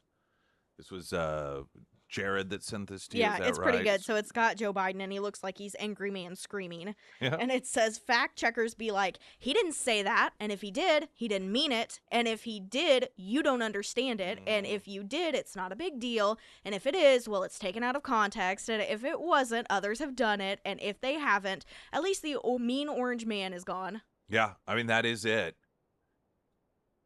It is don't deny, justify. If there is a fact-checking of a claim, Joe Biden or Hillary Clinton or left-wing, whatever, that on the surface does not bode well for that particular Democrat. They figure out a way to explain to you why it's not that bad or why it's the same thing that a Republican. That listing is exactly the approach. The fact-checking's been a joke for a long time. When I realized that it had gone just hysterically irrelevant was during the Trump-Clinton election. And Trump he made some allegation, I don't recall what the allegation was, but accused the Clinton campaign of something, and there was a fact check. And it was fact checked as false because they got a quote from somebody from the Hillary Clinton campaign who said it wasn't true. And so that meant that it was true. Oh, but that's how that works? Man, that's easy. Donald Trump claims Hillary Clinton said this or that Hillary Clinton's campaign, whatever it was. Well, let's just ask. Oh, they said no. That instance was such a moment in my mind of how laughable the fact-checking has become. The context of media fact-checking anyhow leads one to ask the question, why do you need to fact-check? I mean, isn't that what you're supposed to always be doing with your stories anyhow, just filling your stories with fact? Steven Spielberg is involved strategically in the Biden campaign. Well, of course. When you have no substance, you have to make up for it in flashiness. And what better is there any director that is as well known as Steven Spielberg for the successful ability to tell fictional stories? This is a perfect pick. Multiple reports indicate that Hollywood director Steven Spielberg is strategically working with President Joe Biden's re-election campaign and helping to plan the Democratic National Convention.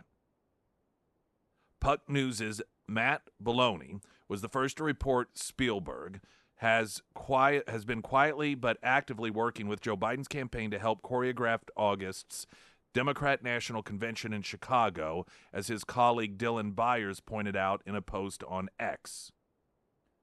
His work with the campaign also includes participating in multiple strategy sessions on how to best tell the president's story.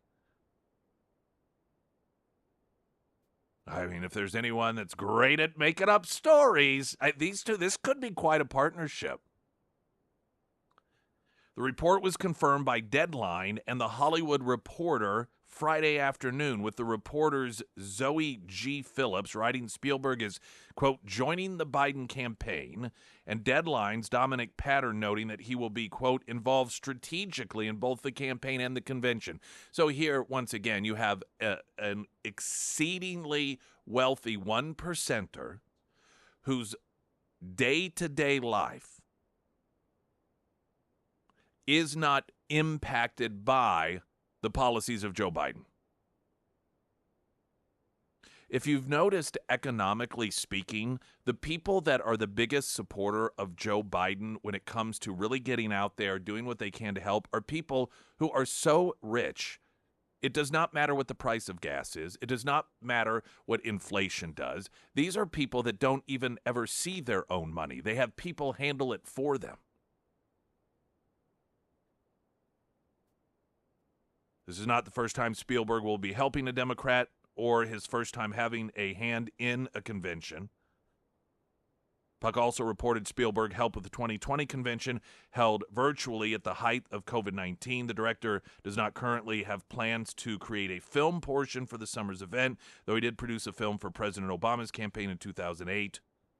Notably, Biden's campaign co-chair Jeffrey Katzenberger was Spielberg's former partner at DreamWorks, and the pair remain friends and, of course, uber wealthy and unaffected like the rest of us by the economic policies of the Biden administration. When you're that rich, you can afford to support Democrats.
The Pyramid Roofing Company talk at text line 447 KSGF.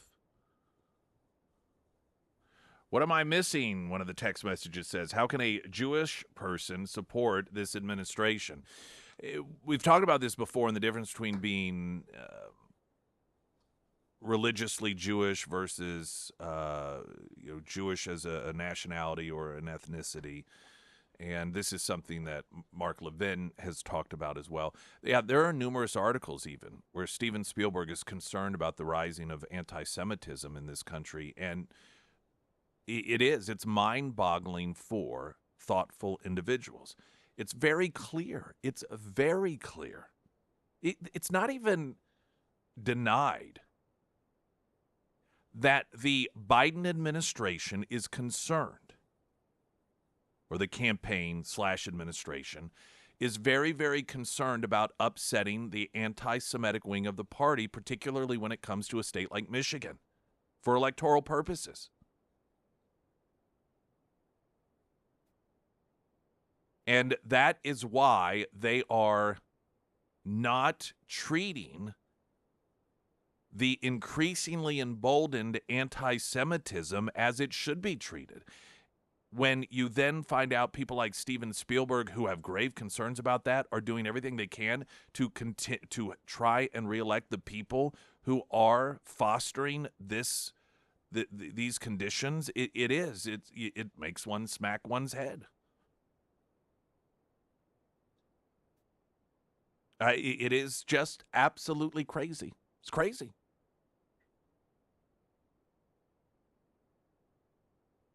I don't know if it was, I remember Al Gore when it was either Steven Spielberg or someone worked with Al Gore to try to be more charismatic during the debates that he had against George W. Bush in the 2000 election.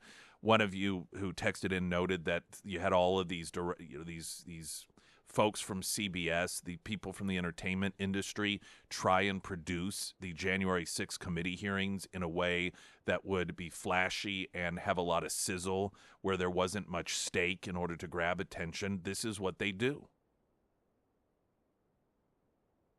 When you don't have stake, you got to make lots of sizzle. When you don't have substance, you've got to distract with pretty shiny things. It was, there was an article, I think it was in the Washington Post, earlier in the year that noted that they were planning on relying on TikTok, social media stars.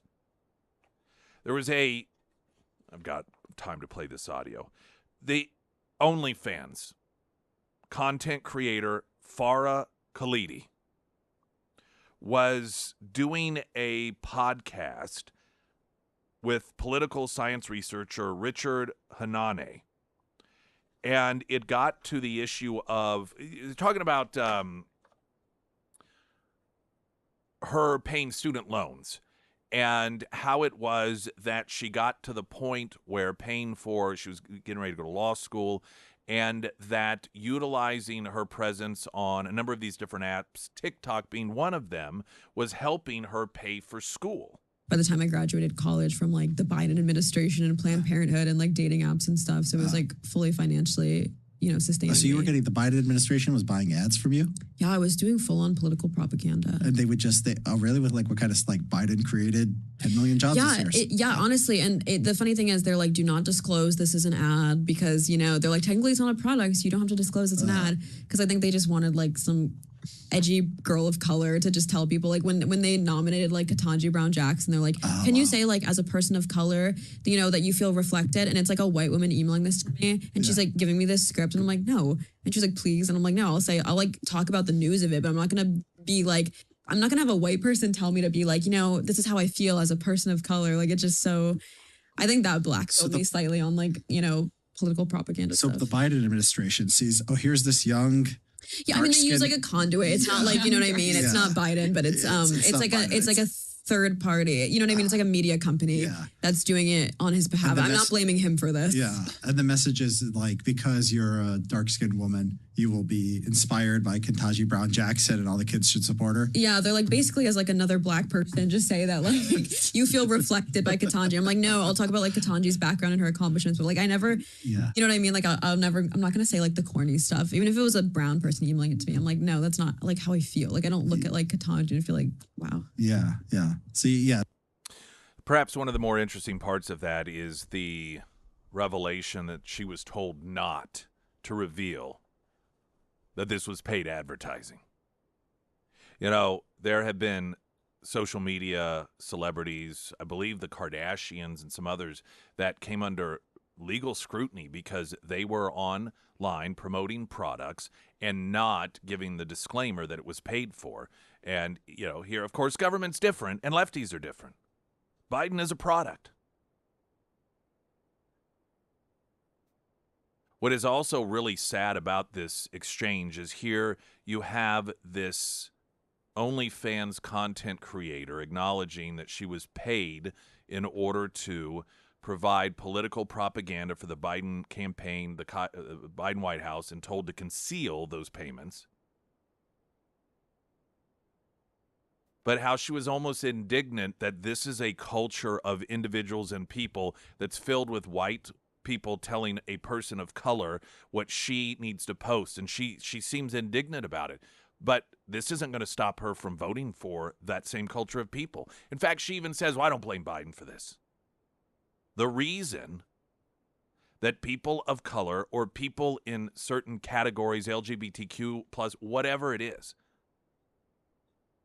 get treated as pawns is because they behave as pawns. Well, I'm not going to let you tell me what to do. Well, other than how to vote. And the campaign knows this. And the Democrats know it. Observing the divorce here between the, well, who do these people think they are? Well, they think that they're the political party that you vote for every time you go to the polls. Springfield's Talk 104.1, I'm Nick Reed.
First Alert Forecast, sponsored by St. Clair of the Ozarks Home Improvements.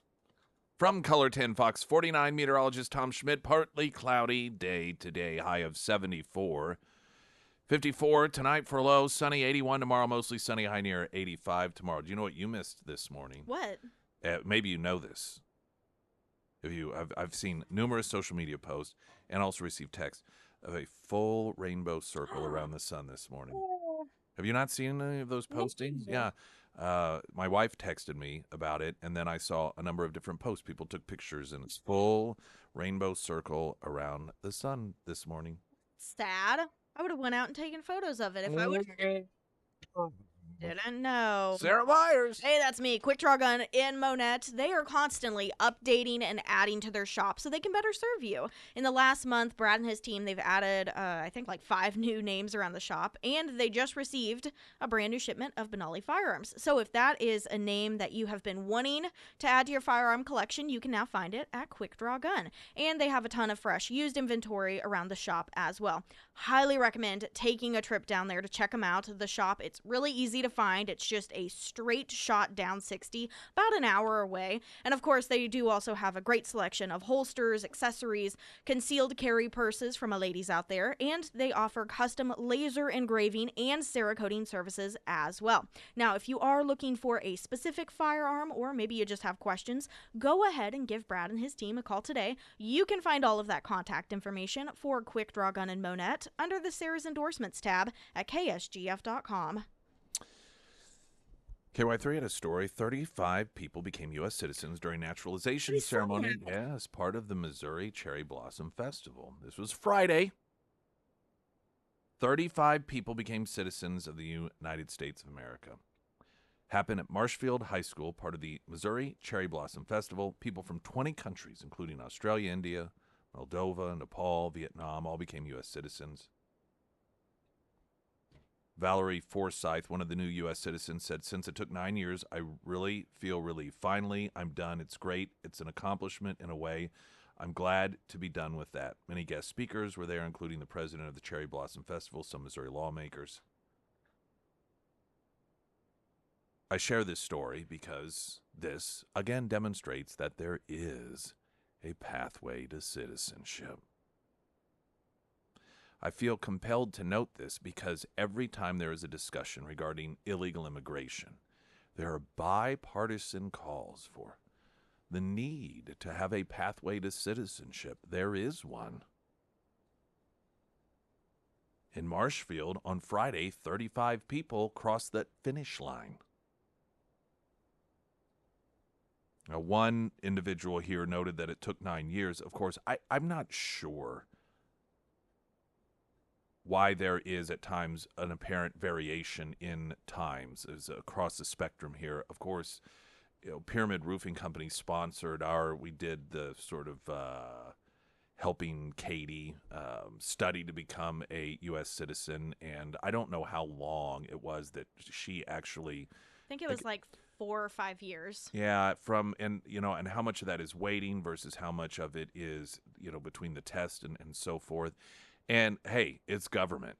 So I'm not surprised that the process of doing it legally is, in all likelihood, unnecessarily burdensome. What in government isn't? Have you ever tried to start a business in Springfield, for example? That's all I hear is the absolute frustration of just trying to contribute to society and how difficult they make it. That Missouri Mike's, did you see how there's a lot of talk? Man, Five Spice closed down. I loved Five Spice. Did you see that over there on? I thought they were very bold. They always put asparagus on their General Chicken. Very bold move. I like asparagus, so it worked for me, but that seems to be one of those vegetables not everybody likes. But I loved that. And then Missouri Mike's closing down, and he had made a long posting explaining the decision and a lot of the difficulties that he had.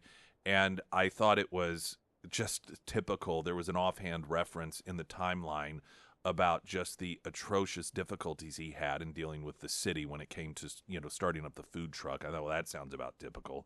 So when it comes to becoming a U.S. citizen, Frankly, that's probably about the best introduction you can get to becoming an American, to be like, just so you know, this is how government works. It works this way everywhere. But here in the U.S. of A., this is the way it works, and you do things the way you're supposed to, and you are going to be given the short end of the stick compared to people who come here illegally. Don't like that messaging, but I suppose if anything, it's like a realistic, hey, here's what you're getting here. Ultimate point being, for all of those elected officials that claim that we have to have a pathway to citizenship, we have one. Hundreds of thousands of people find it every single year in this country. Switching gears, the Biden administration is denying that there is a secret internal plot to get rid of White House Press Secretary Karine Jean-Pierre, a scheme first reported Thursday by the New York Post. Deputy White House Press Secretary Andrew Bates forcefully rejected claims from multiple sources with knowledge of the plans, which included longtime Biden senior advisor Anita Dunn, supported by White House Chief of Staff Jeff Zients, recruiting prominent outside Democrats to urge Jean-Pierre to voluntarily make her exit. Bates told the Post not only are these claims wildly false, but the reality is the polar opposite. Karine was never approached by anyone with such a message. She spends, are you ready for this? She spends 4 hours preparing every day. And neither Jeff nor Anita did any such thing. Both have been unflinchingly supportive of her. You're telling me what we see during those White House press briefings is the result of 4 hours of work a day?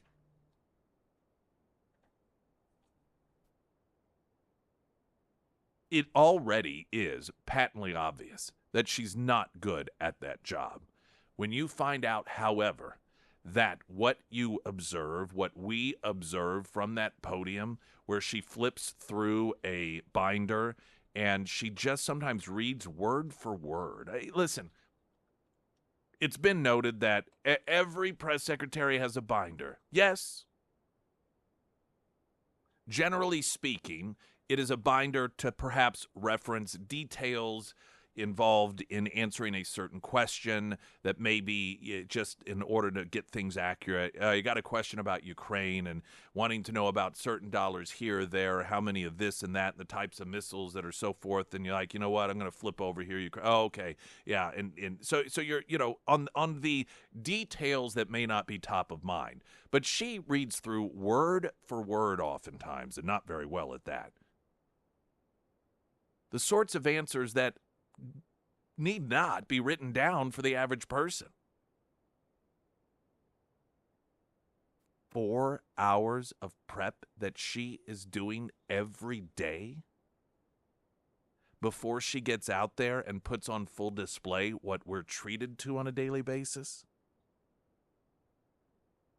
It almost sounds as if they're trying to throw her under the bus while pretending they're not trying to throw her under the bus. Oh, this isn't true. She's fantastic. I tell you, she's great. She spends 4 hours a day preparing for this stuff, as if they recognize that the average person's going to see that and say, she spends 4 hours a day for that? I'd be embarrassed. It's one thing if you're like, well, yeah, she just kind of wings it. Yeah, we can tell. 4 hours. Springfield's Talk 104.1. I'm Nick Reed.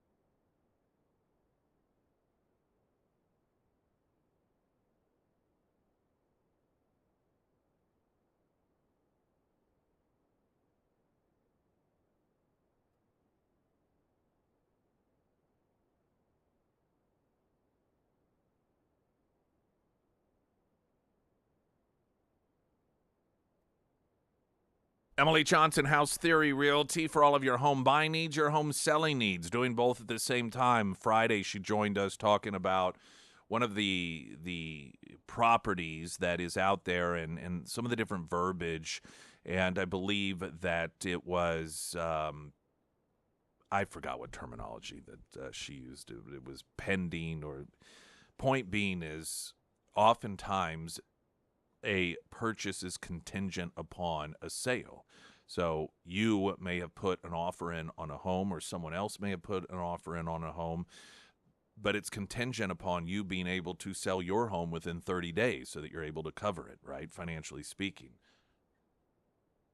Sometimes purchasing a home is more difficult than simply purchasing a home. You've got to thread that needle. It's like a shuttle launch. You got to sell one in order to buy the other, and that is where so many people gravitate towards and recommend Emily Johnson House Theory Realty, whether it is a simple purchase, simple sale, or perhaps the more potentially stressful and complicated selling one in order to purchase another. Emily Johnson House Theory Realty. There is a great deal of what's being presented as negative news about Kristi Noem, based off of information that she wrote in a book that is set to be published. And in the book, she's talking about, she's a farm gal. And she is relaying the story in the book, and the context, the larger context, I'm not aware of if she's just talking about the life of a hunter or the life of a farm gal, or if there's some broader life lesson in the story.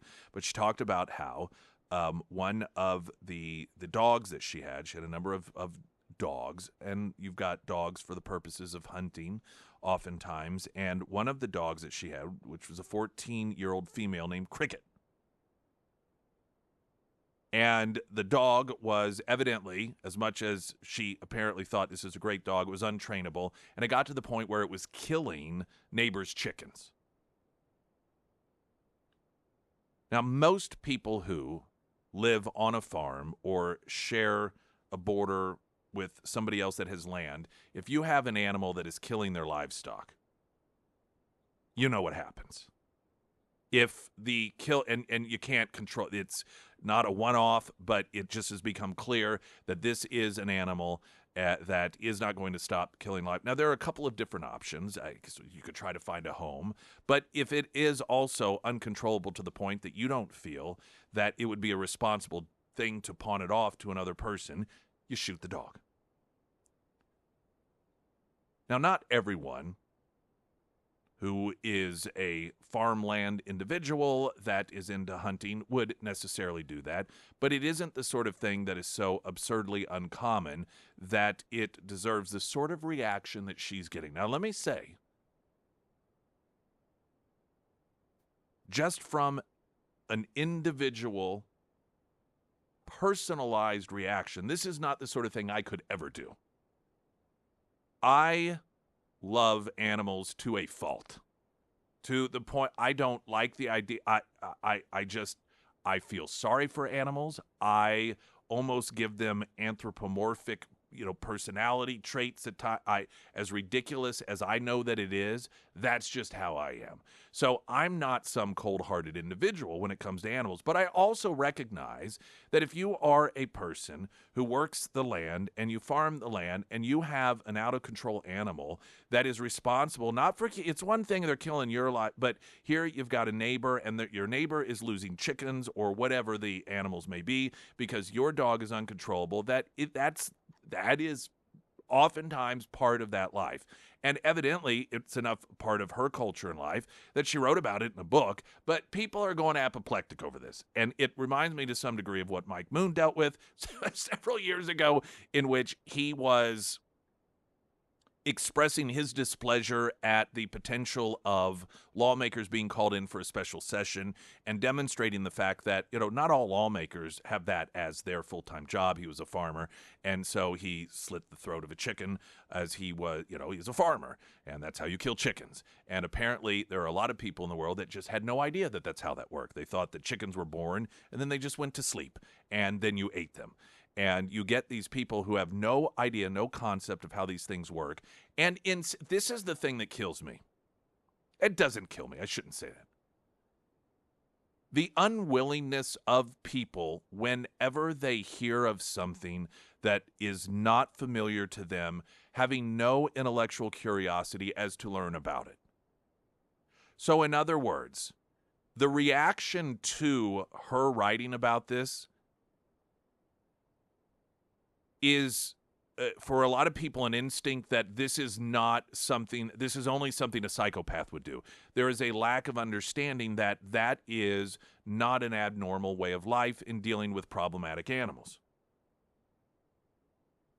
But instead of taking the time to learn that, there is this knee-jerk reaction, and Mitt Romney thought he had problems on his hand when it was learned that he put a dog in a kennel on top of the station wagon when they went on vacation. Well, she's an animal-murdering psychopath that's no different than Jeffrey Dahmer or any other serial killer that started out by killing animals. I love this headline in The Guardian. Trump VP contender. Of course. Trump VP contender Kristi Noem writes of killing dog and goat in a new book. South Dakota governor includes bloody tale in campaign volume and admits a better politician wouldn't tell the story here. As I said, I'm not somebody that's cold-hearted when it comes to animals. I would not that's not something I could ever do. But at the same time, that doesn't mean that my way of doing things or my way of not doing things is the only reasonable way of doing or not doing things. I think that we need to perhaps go back to requiring kids to read Old Yeller. Springfield's Talk 104.1. I'm Nick Reed.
Another thing that cracks me up about people when it comes to some who like to fancy themselves to be not just the biggest animal lovers, but having the greatest understanding of animals, have no understanding of animals. And we talk about Kristi Noem people are outraged. Evidently, in fact, there was a headline, Democrats and some Republicans are outraged. She relayed a story about having a dog out on the farm that was out of control. They desperately tried to train it, but then it eventually started killing off a neighbor's chickens, and so they had to put it down. She took it out and shot it.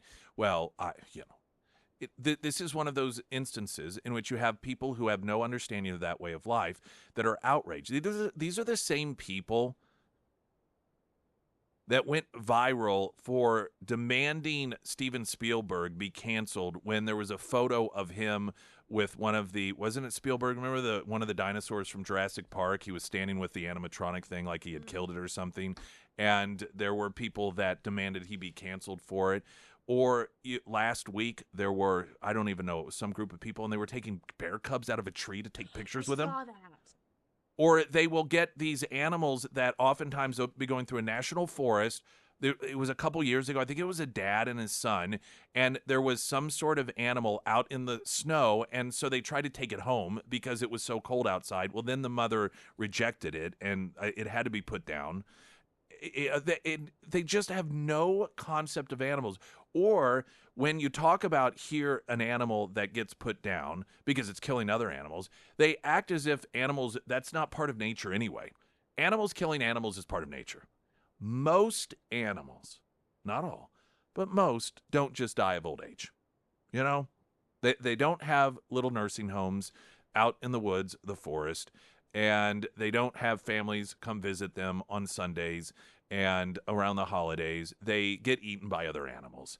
That's just the way that it is. And it doesn't mean that you should be mean or cruel to animals by any stretch of the imagination.